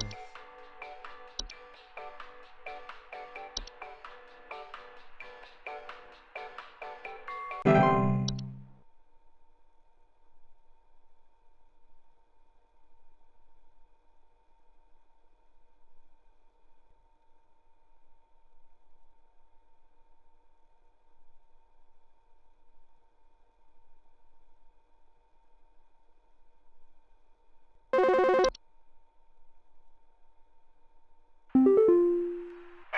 yeah, Ball here. I'm not sure what to do anymore. My kids can't sleep at night.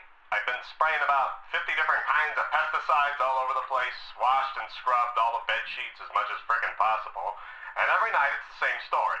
Bunch of itchy kids with nightmares waking up at 4 a.m.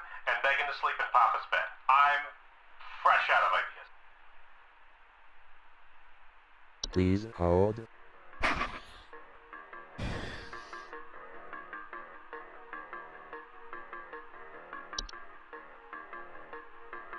I am 100% convinced that's a Dreamweaver.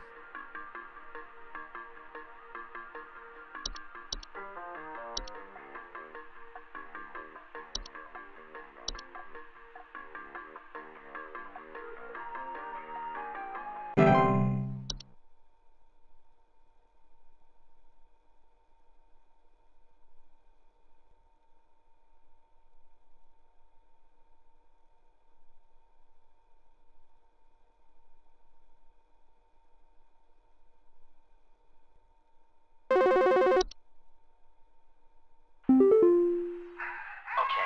you want to explain to me what the hell is happening? I called last week to ask why my home heater has been having issues, and nothing's changed after following the instructions you sent me. Be quiet.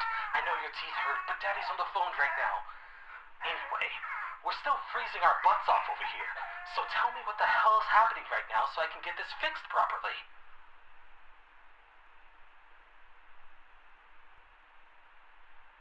Please hold.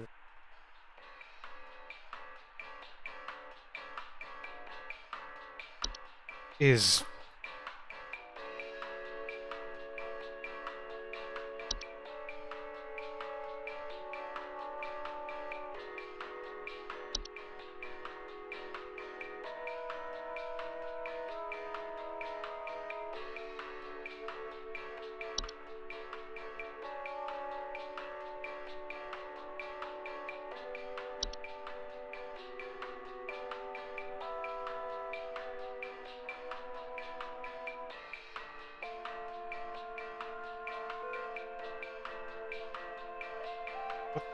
Um...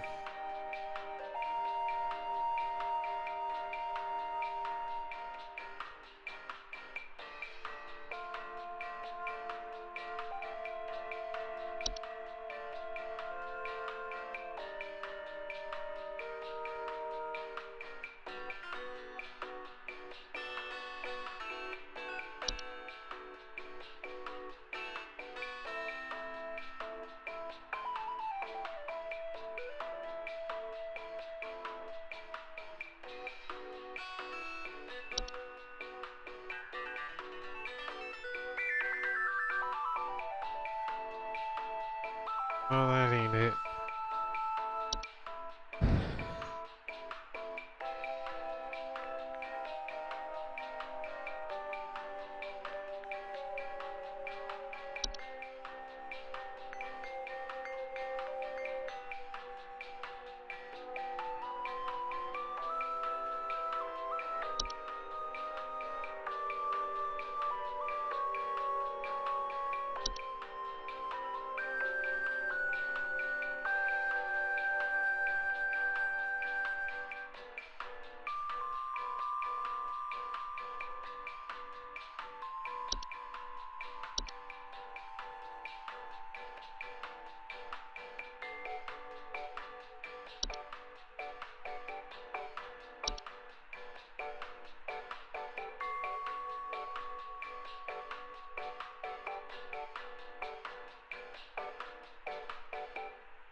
This one is kind of garbage. Yeah, I'm having trouble figuring out what this could potentially be.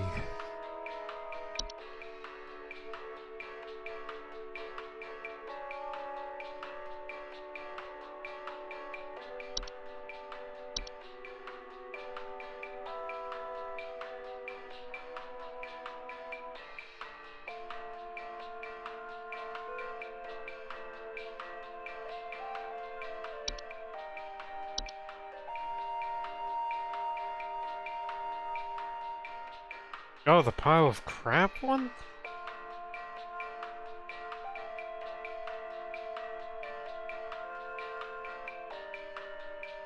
Yeah, I mean, I don't know. I think I sussed it out properly.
Yeah, what's going on with the baby with the teeth? Because trying to remember what of these had something to do with infant teeth, which I don't remember.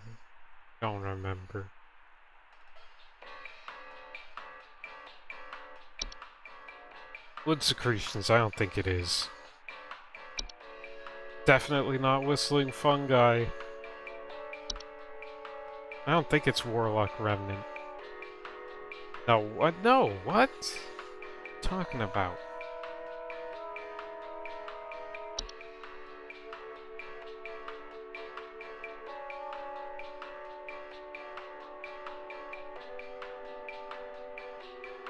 Not reanimation.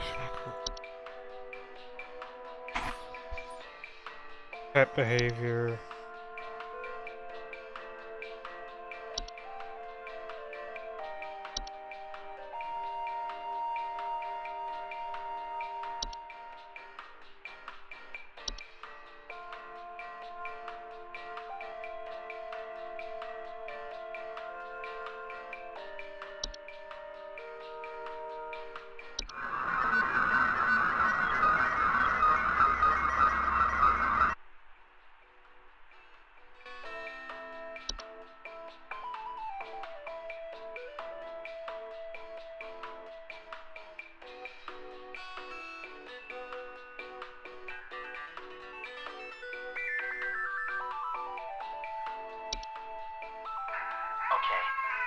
explain to me what the hell is happening?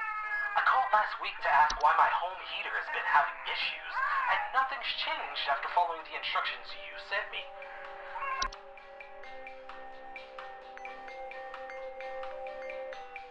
Alright. Current running list of suspects is Leprechaun, and nothing else.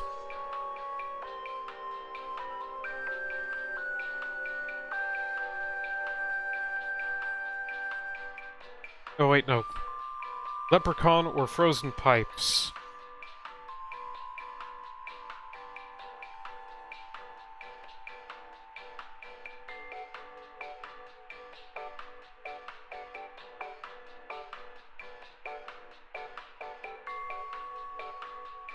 Yeah, I think it's Leprechaun. Do people put braces on babies?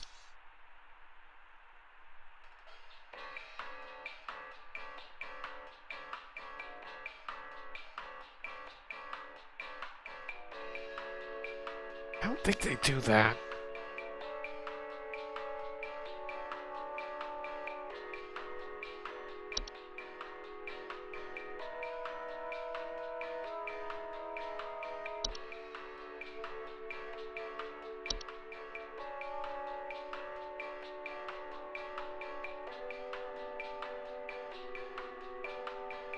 So then it isn't Leprechaun.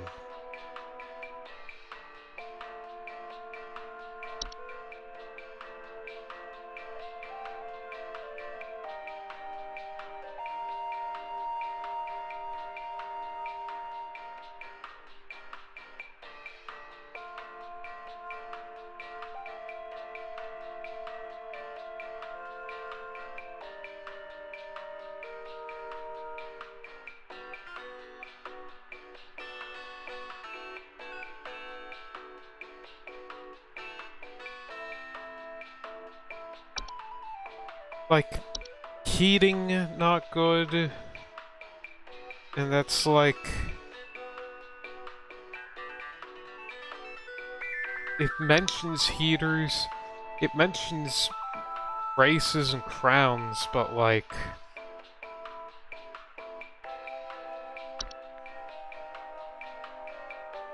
Might be an extreme case. I'm just gonna go with Leprechaun.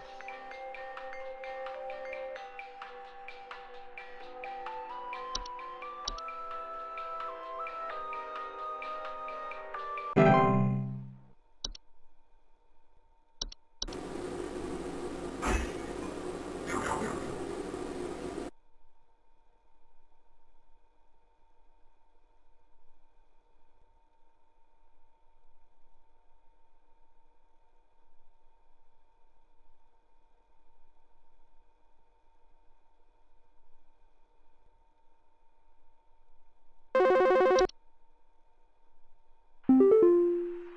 think some pranksters might be giving my wife and I a run for our money. Lately, my wife's clothes have started going missing, and at night I keep hearing this strange whoopee cushion type sound coming from outside. I tried to scare the kids off by keeping the porch lights on at night and putting out a neighborhood watch sign, but I think they're onto my tricks. Do you have any advice you can send me? Please hold.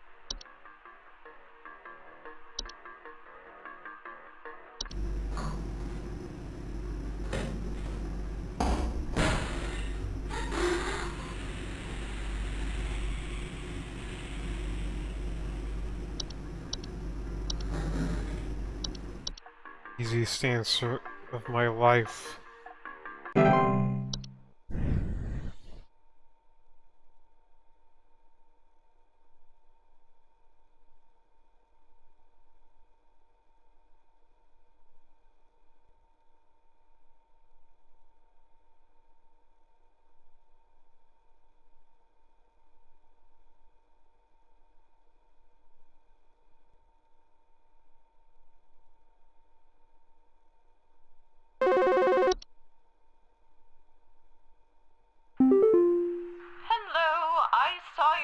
Marshall, and I thought I would call just in case you might know what's going on.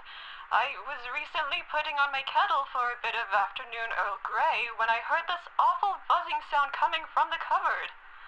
I looked around inside, but I couldn't find anything but a few loose tea leaves.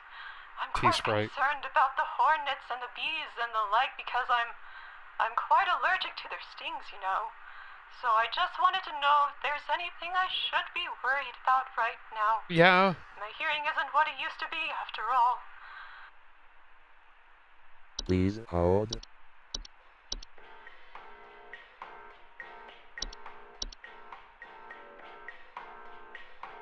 I hope you didn't drink any of that.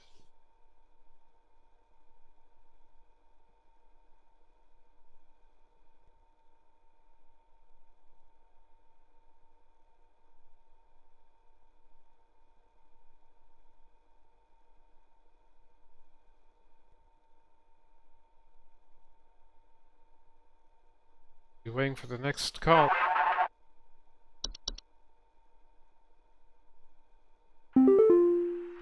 Hi, we need some medical help.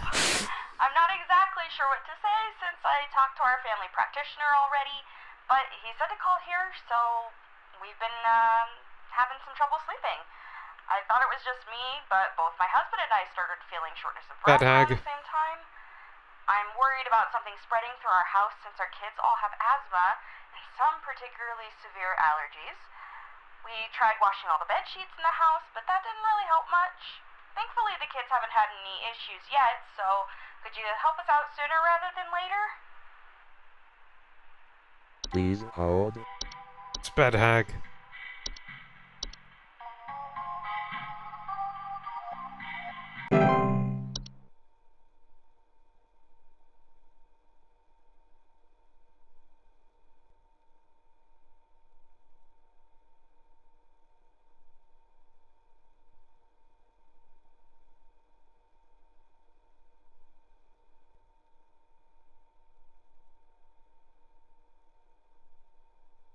So,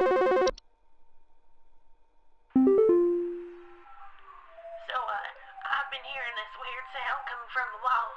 Not exactly sure what it is, but I've been having a hard time sleeping at night because of this sound. Can you hear that? It's been non-stop lately. I've replaced all of my smoke detector batteries and everything, but I cannot figure out where the sound is coming from. Please hold.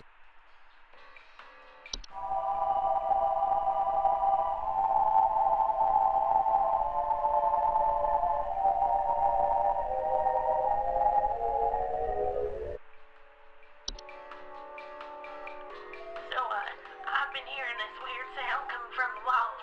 Not exactly sure what it is, but I've been having... Okay, yeah, no, get the hell out of there. Get the hell out of there immediately. Get out immediately. Do not return. Get out.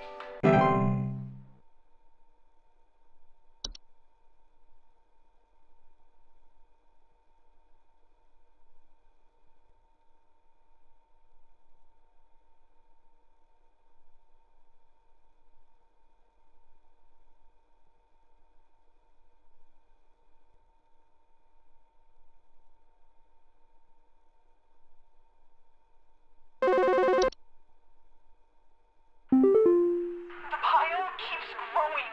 Tell me how to get rid of it. The instructions you sent didn't work and it smells so foul. I'm hearing angry voices coming from the walls. They keep telling me to eat it. Please, I don't want to eat it. Don't make me eat.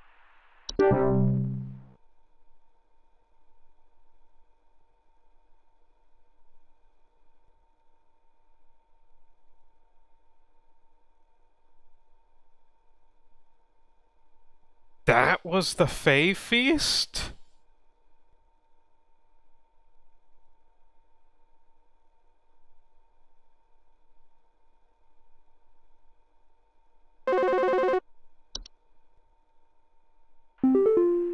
Hey, yeah, Paul here again.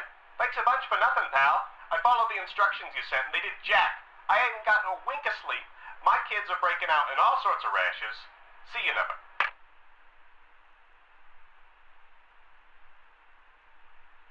Bed teeth? Come on.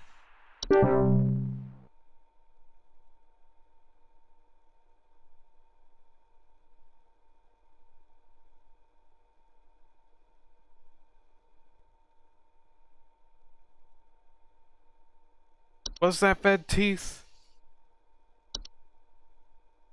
Like, I think I put that in as Dreamweaver, but no. Hello? Can you help me? There's this terrible smell in my house, and I can't figure out where on earth it's coming from. I think it's upsetting my puppy Meatball, too. He's really been acting up lately. I can hardly blame him. It smells so terribly rotten. Please, can you help? Please hold.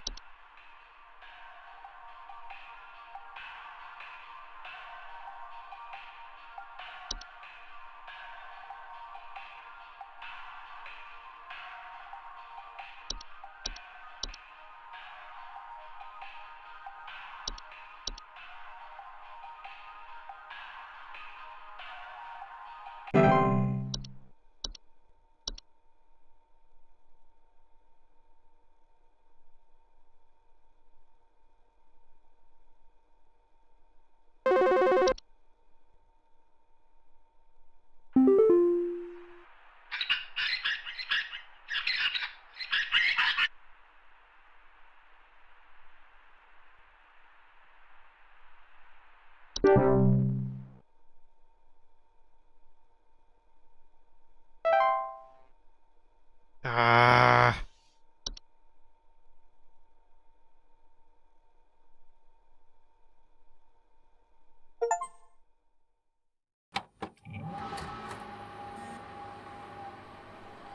Well...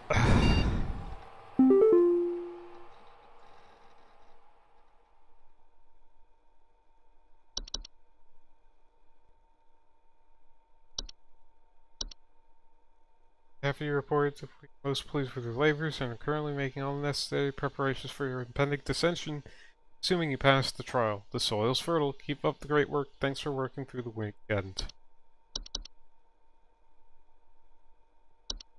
Yeah, hey, and I have the whole thing. No new, video thingies, but last day.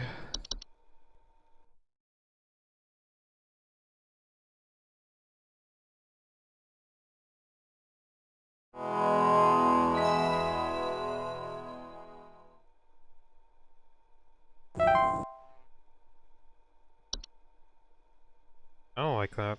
That doesn't bode well.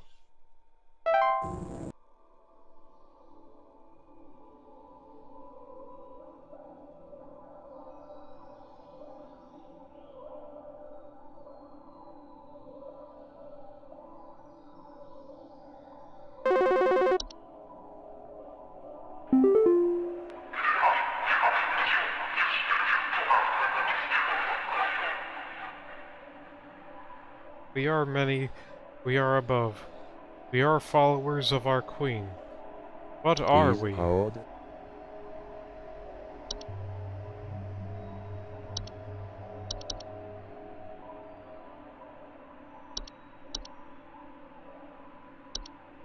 Bees.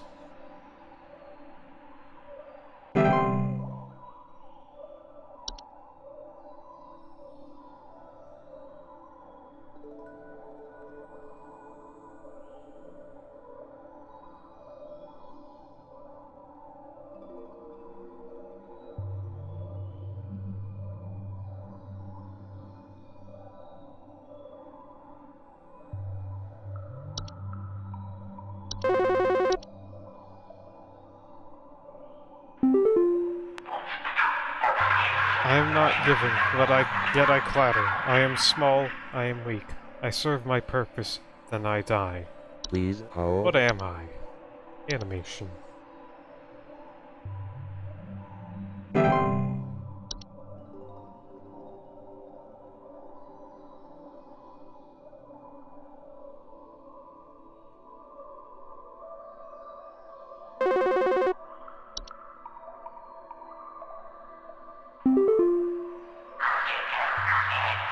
I am the beggar.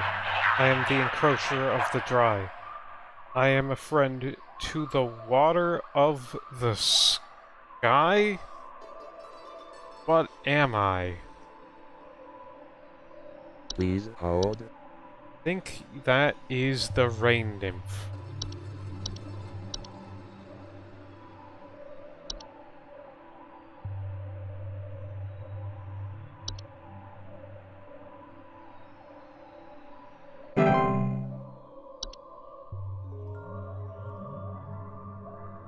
That's not good.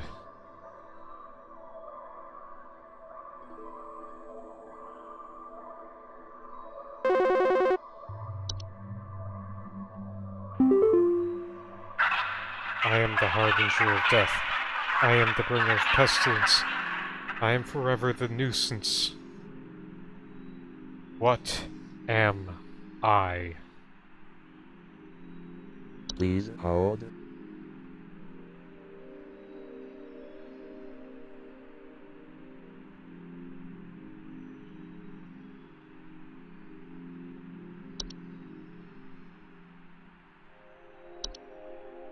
It's the housefly.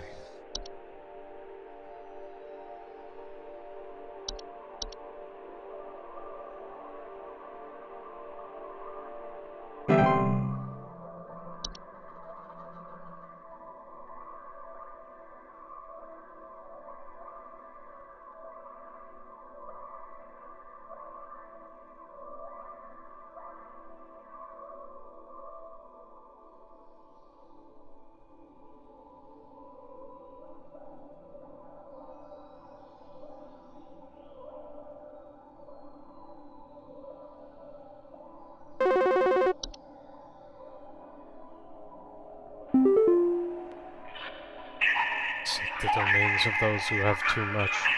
Step within, and they lose their way. What am I? Please hold.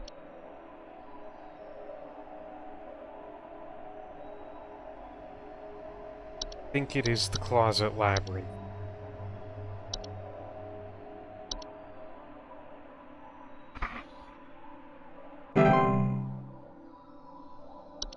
Expand thy mind.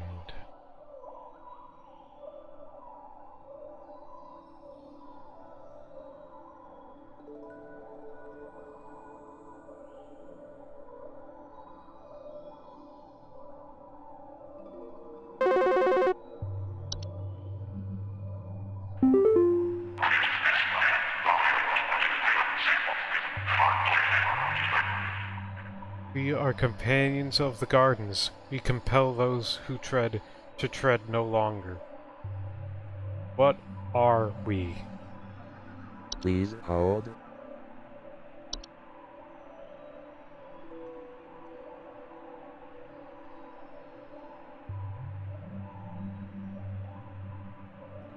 I think seedling? I'm pretty certain it is seedling.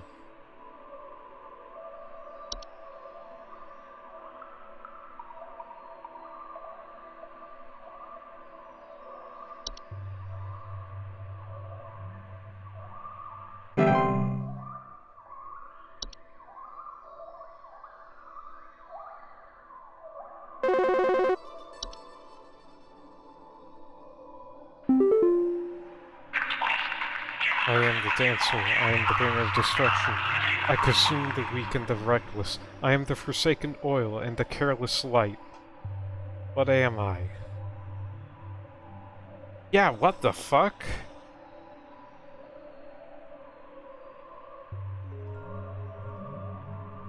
Please hold.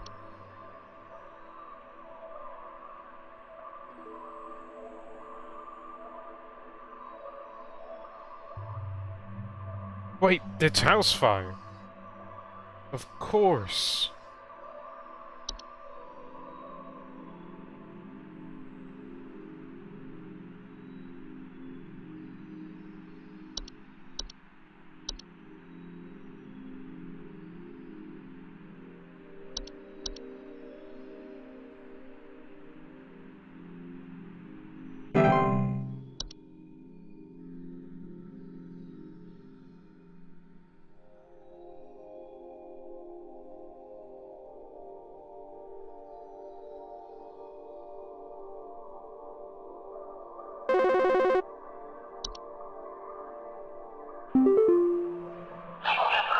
I am the seeker.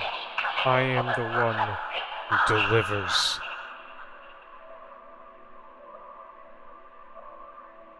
Please hold. Torture.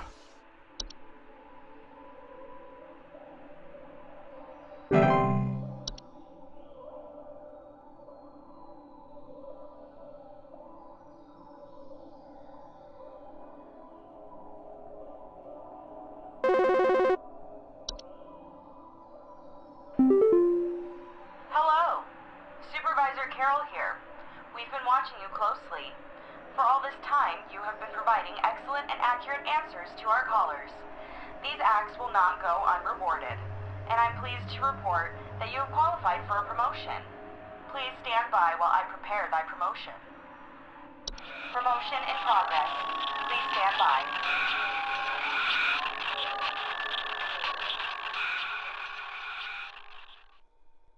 Eesh, Carol, your hair cutting looking too swell.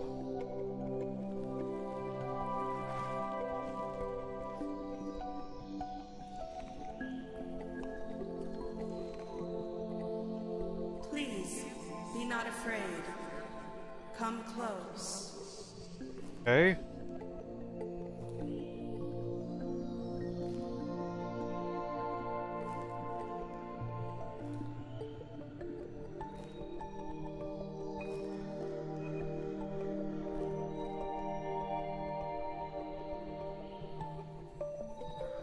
Oh, I hoped it was like some sort of chocolate cake or something.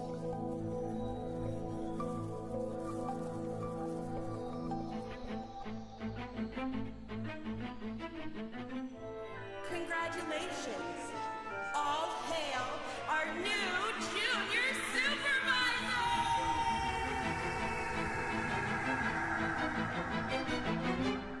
Regine, promotionen in secula contractus regine, promotionen. Regine, promotionen in secula contractus regine, promotionen. Regine, odelire, haederum, cahudete, mahamno desiderio, moamemus dime hamus, regine, odelire, haederum, cahudete, mahamno desiderio, moamemus dime hamus, regine, promotionen in secula contractus regine.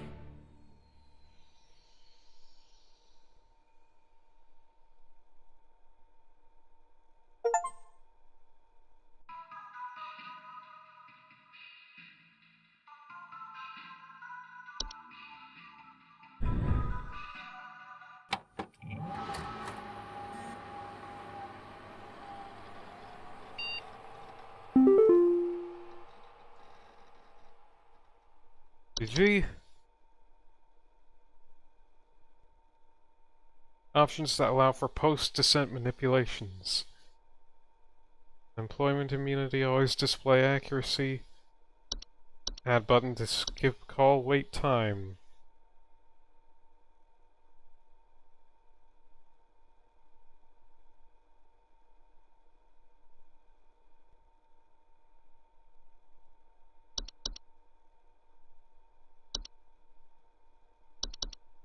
And the art book.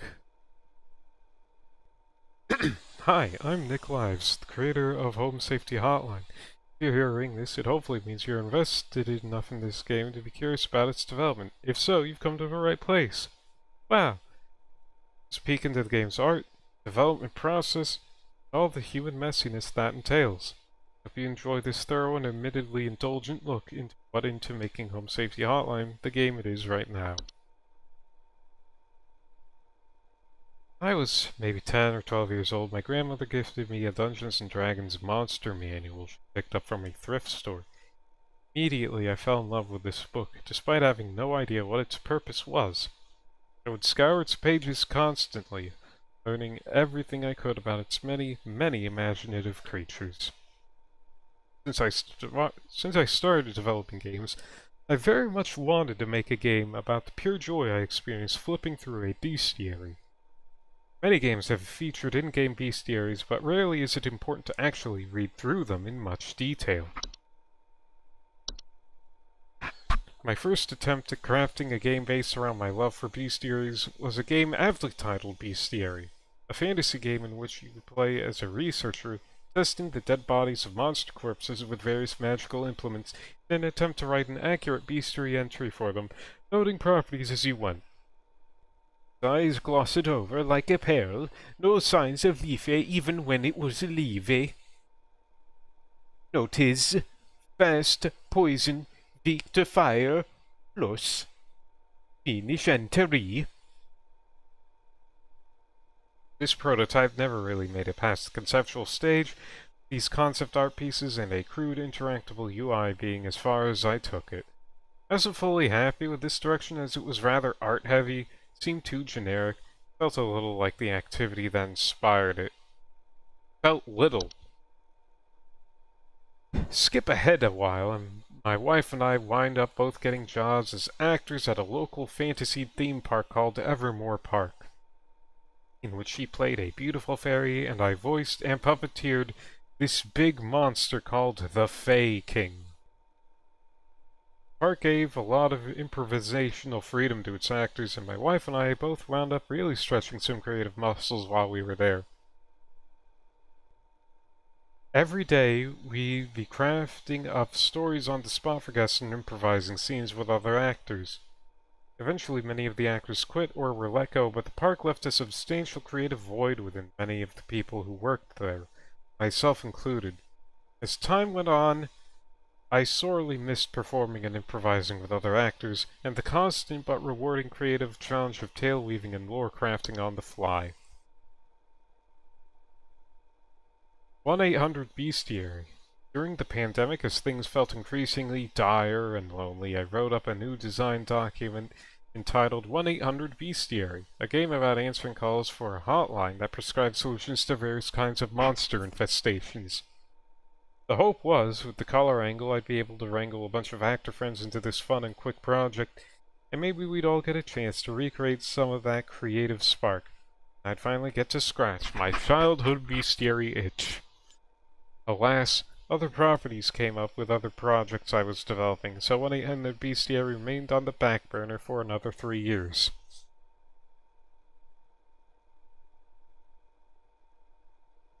The story of Evermore is wild.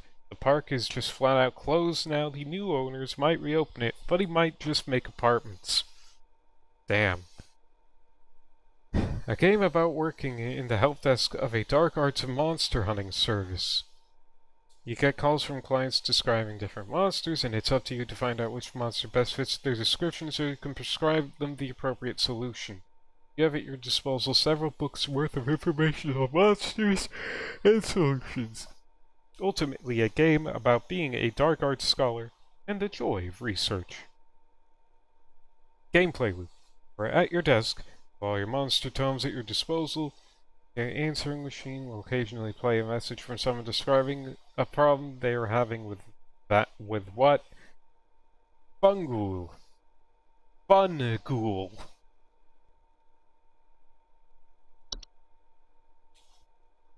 Hey, there it is. At the end of 2022, I released a horror game called Night Signal that I've been trying to finish for the past few years. And while the game didn't perform great financially, it sure seemed to resonate with those in YouTube's comment sections. Because I'm a weak human who craves validation, naturally I read each and every comment as it came in. I see some people say Night Signal reminded them of something called analog horror. I gave into curiosity and started going down this analog horror rabbit hole. Once again, I immediately fell in love. Here was this incredibly fascinating subgenre of horror that oozed with creativity in its second-hand approach to storytelling, all while being wrapped in an instantly recognizable and nostalgic aesthetic. Gemini Home Entertainment in particular quickly became a favorite, with its more subdued approach in presenting its horrors so matter-of-factly, buried inside informational videos about mundane topics like wildlife and camping. During my newfound love affair with analog horror, it occurred to me at some point that the genre would be a perfect match for 1-800 Bestiary's gameplay concept. Right away, I revived the pitch and started crafting a working prototype. I settled quick on a Windows 95 inspired interface since analog horror was frequently channeling 90s era media formats. It felt like the only natural digital equivalent. I only crafted this quick proof of concept piece before building the interface and engine and iterating from there. The new working title was now Lunar Archives, as I tentatively decided.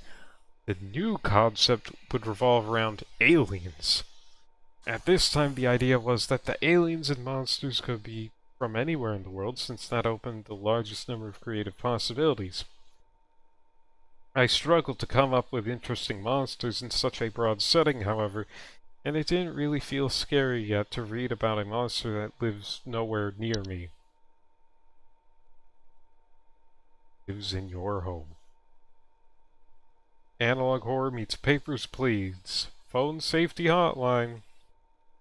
Strange things happen in your home. The Bestiary's entries increasingly felt like they needed to be more personal to be scary, so I decided the monsters should all be things that live in your house.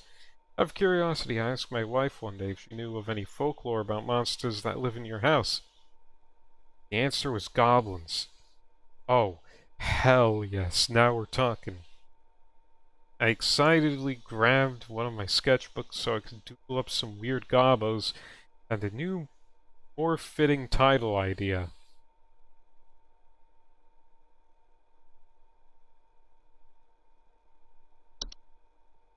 Gobbin' around. As soon as I started reading up on house goblin folklore, I instantly felt like a kid again, and monster ideas just started flowing out. The first monster design I did was this first Taba photo. I dove right into Photoshop, started painting my interpretation of a little goblin into a photograph of a living room, Trevor Henderson style. I gave him little troll doll style tufts and some simple slits for eyes, trying to evoke a Guillermo del Toro-esque spirit of grounded, scary but whimsical. Yeah, you did a good job. Goblin anatomy. Calm. Alert. Sometimes we'll grow fake nose and smile as a defense coddle mechanism. Skin sheds when fully transformed. Different species grow different hair patterns, shedding when transformed. After drawing my first Hob, I got a little carried away in my sketchbook, dreaming up different varieties of these weird little guys and detailing how they would function. Different hair and false faces would denote different species and bring them closer in line with the big-nosed goblin designs everyone is familiar with. Faye for days. Dude, that sprite is fucking out of its gourd, dude. It didn't take long for me to go deep diving into Wikipedia to discover even more stories of Fae and begin interpreting them under the lens of my newfound design ethos, treating each creature as though it were simply some kind of bizarre animal. Creative liberties. The idea for the inflatable trolls came from a mix between the folklore of trolls and spriggans, where spriggans were said to be small creatures that could grow to enormous size. When I read this, it made me think of pufferfish, and I laughed as I tried to picture what such a creature would look like when deflated. I gave this ability to the trolls because folklore usually portrayed them as too big to enter people's homes. Spriggans felt like they already had plenty of distinctive qualities already. Singing shrooms. Harmless mushrooms that grow from walls and floor. Tasty. Warning, if they start to sing, evacuate immediately. Strange hole on top looks vaguely like a mouth. It is! Why do I do this to myself? When drawing monsters, frequently I find myself having to paint the entire monster in order to get certain poses to feel accurate, or erasing parts of them later to hide them behind some furniture or blurring them to oblivion. Then, of course, They would be crushed into tiny pixels by the end anyway. Less is more after all, but I still had to draw them more to get there. I mean, you don't have to erase it. You can, like, just use masking. Silly scares. Scared by a lot of stupid, silly things. As such, both humor and horror can feel like one and the same sometimes. When I read about the stories of the puka, who pretends to be a horse just to buck people around to scare them for a laugh, I immediately thought what the indoor modern equivalent might be, and immediately thought of those viral photos of tiny dogs creepily staring at their owners. This is the result, and it might be my proudest artistic achievement. Gnome problem.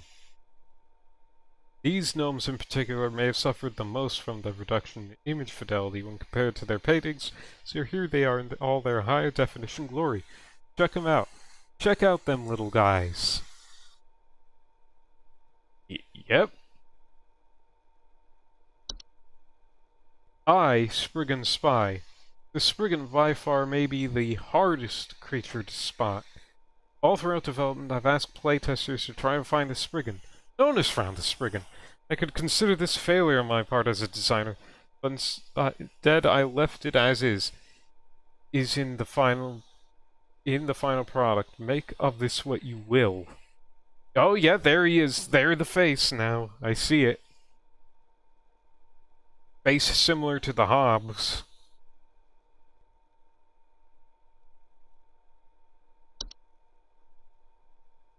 The troll is another creature that I painted in far more detail before blurring him to hell and back, so here he is in all his wrinkly, deflated glory. For your viewing pleasure. He looks...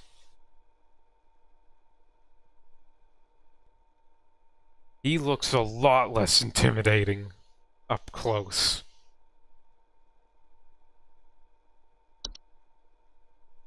This boggart is probably the most traditionally spooky creature I've designed for HSH, with his uncanny human-like face and long, slender figure. After reading into boggart lore, finding out they are sort of the forefathers to our modern-day boogeymen, it seemed only fitting to make the boggart more traditionally ghoulish. The trash gnome was inspired by a fan's suggestion described as Oscar the Grouch, but worse. The thought of a muppety creature with a large mouth that lives in trash was too entertaining to pass up. To create the trash gnome, I took a photo of a raccoon and rearranged the eyes and head to create our scruffy little friend here. This is once again another creature where I created more than would be seen in the end result.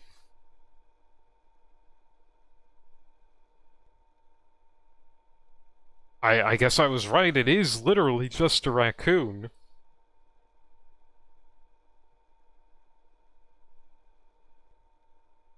But arranged to be froggy-like.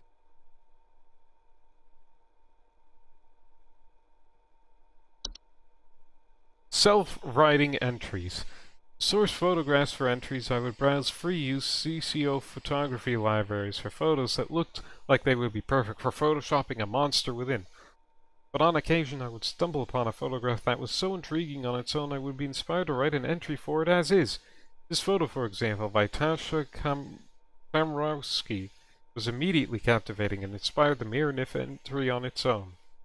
I changed the skin tone to up the creep factor slightly, but the photo is otherwise unaltered. Hidden in plain sight.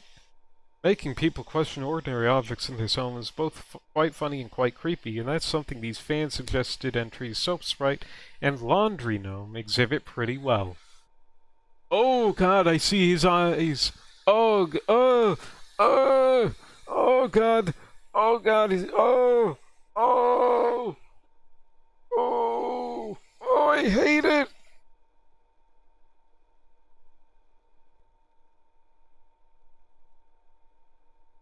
Oh my god, oh my god, oh.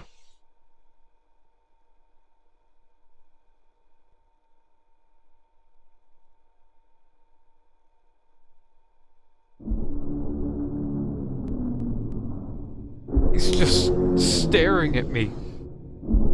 menacingly.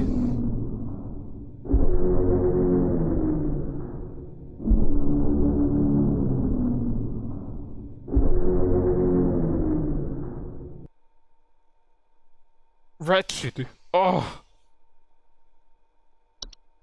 Good design.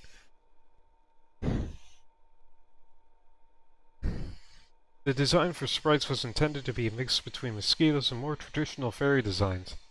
In general, I'm frightened of most flying insects, so I wanted the idea of having a little fairy in your home to give people like me the shivers. Yeah, now that I see it in this one, I can see that it is more mosquito-like.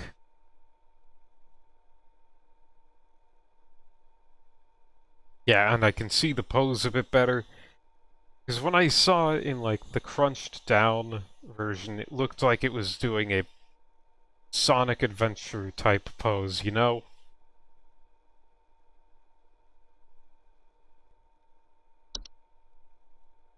The Warlock Remnant is in fact an edited photograph of me wearing a Halloween mask from my childhood along with a cheap vampire costume I had for past Halloweens. So cute, might delete later.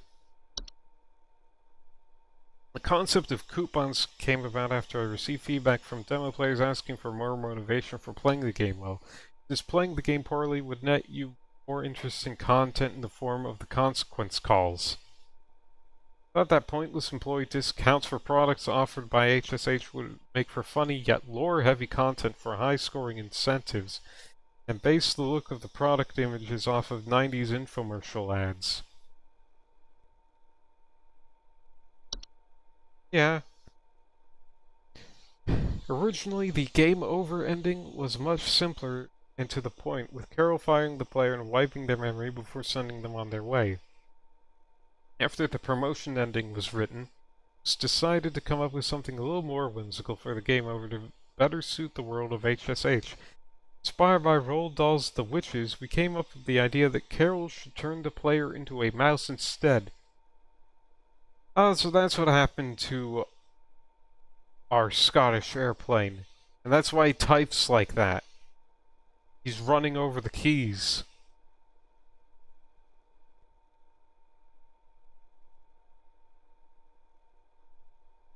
On the morning of the shoot, I modeled these props from air-drying clay, painted them with acrylic paint, and then hastily glued some faux craft store fur onto them. David then held these in front of the camera while I filled the ending on my living room floor. Originally, the player received their promotion at the end of their shift on Saturday, but it felt a bit too abrupt to go from an otherwise normal workday to the game's fantastical ending in the span of a single call. After a bit of brainstorming, we wound up coming with a dedicated final trial day. You would be called by cryptic cloaked callers testing your knowledge with riddles, all without having access to your database of information. When the game's ending was written, in order for music to be composed for it early on, this crude animated storyboard, or animatic, was created in order to dictate the pacing and structure of the ending so music could be written for it. The animatic and music would later also serve to guide the pacing of the actual shoot, with David shouting out the appropriate cues as we filmed. Is he gonna mention the obvious about, like, that credits ending sequence? Like, there's only 2 more after this one. The promotion crown was a unique prop I hot glued together out of various craft store materials, including a small wreath, little curvy sticks, and fake mushrooms. Given the players only getting their first promotion, the materials involved are all more crude and common than the more lavish crown that Faye Carroll wears. In addition to playing the role of Carol, Courtney also designed the final makeup and costume look for Faye Carroll in the game's ending cutscene, depicting Carol in her truer, more ancient form. Courtney's own words, "I want to look like a proper swamp witch."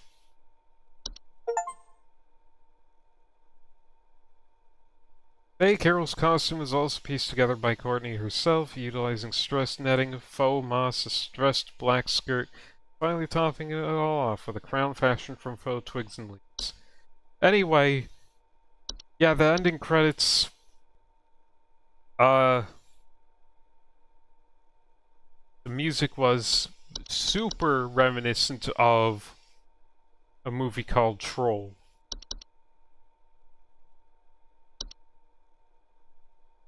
Alright, let's see. Yep.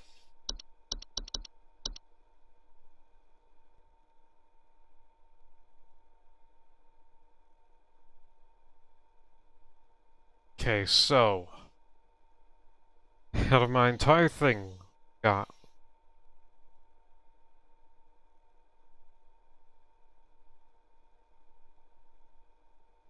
only 4 wrong answers.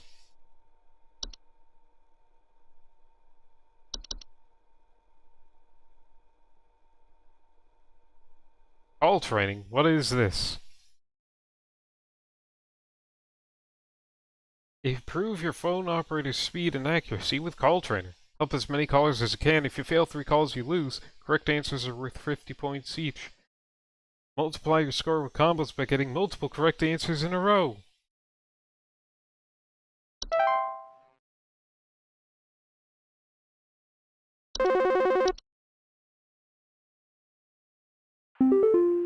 I am in trouble.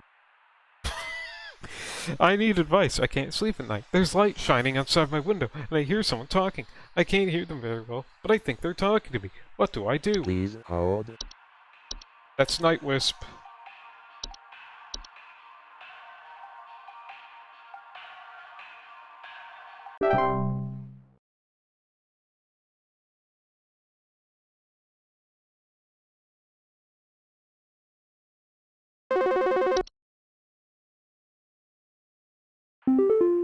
I am in trouble.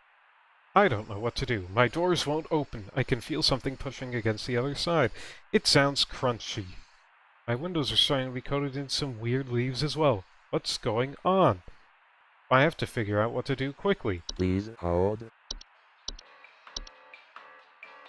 Sprig vines.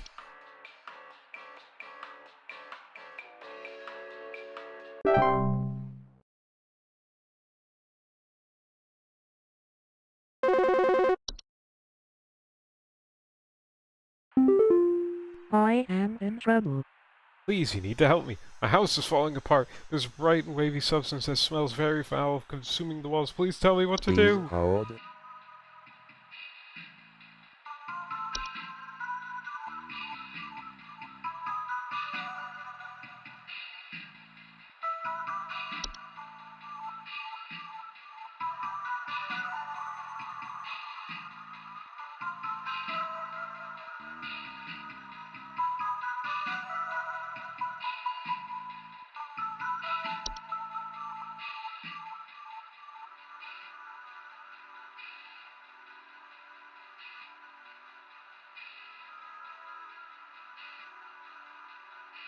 Shoot.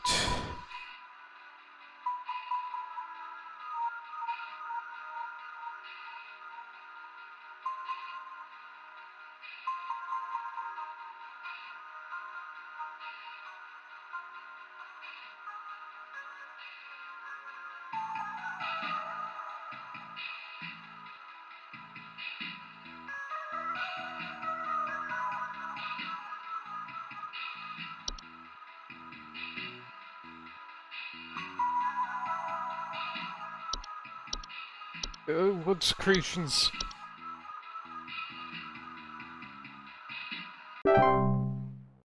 No!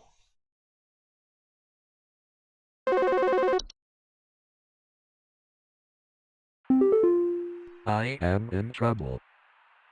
Light shining outside my window. Him talking to me. Please hold. Oh, that's Night Wisps again.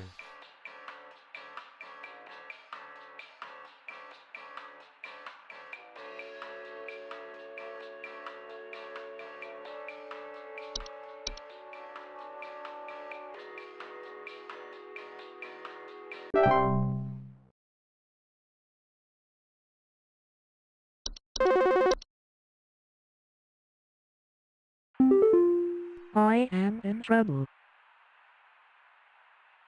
Back, get to my... This is my life. This isn't the life I chose. Please hold. Neighbor's doorway.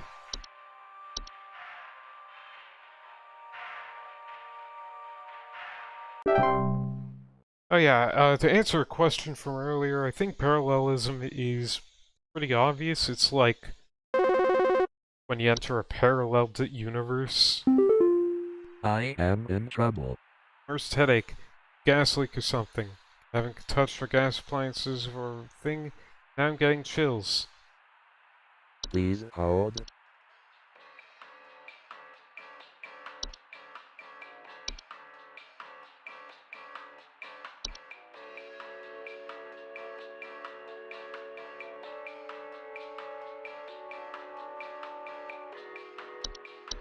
I think it's carbon monoxide.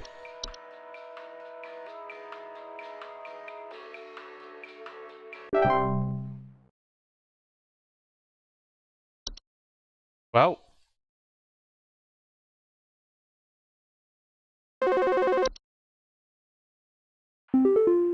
Help me. I require your expertise. There's something in our garden. The vegetables have begun uprooting themselves. If I don't see any animals out there, then you know what to do. Please hold.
Alright, okay. I am in trouble. Protocol's never getting dizzy. Floor feels uneven. Smells something nasty. Please hold.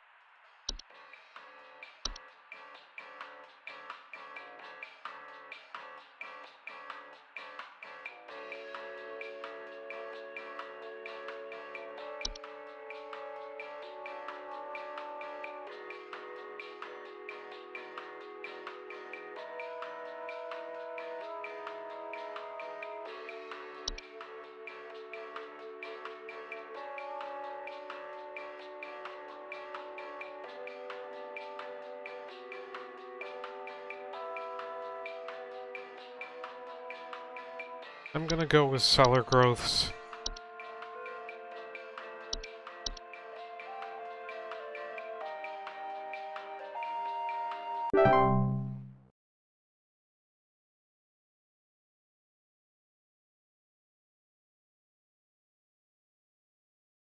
Damn.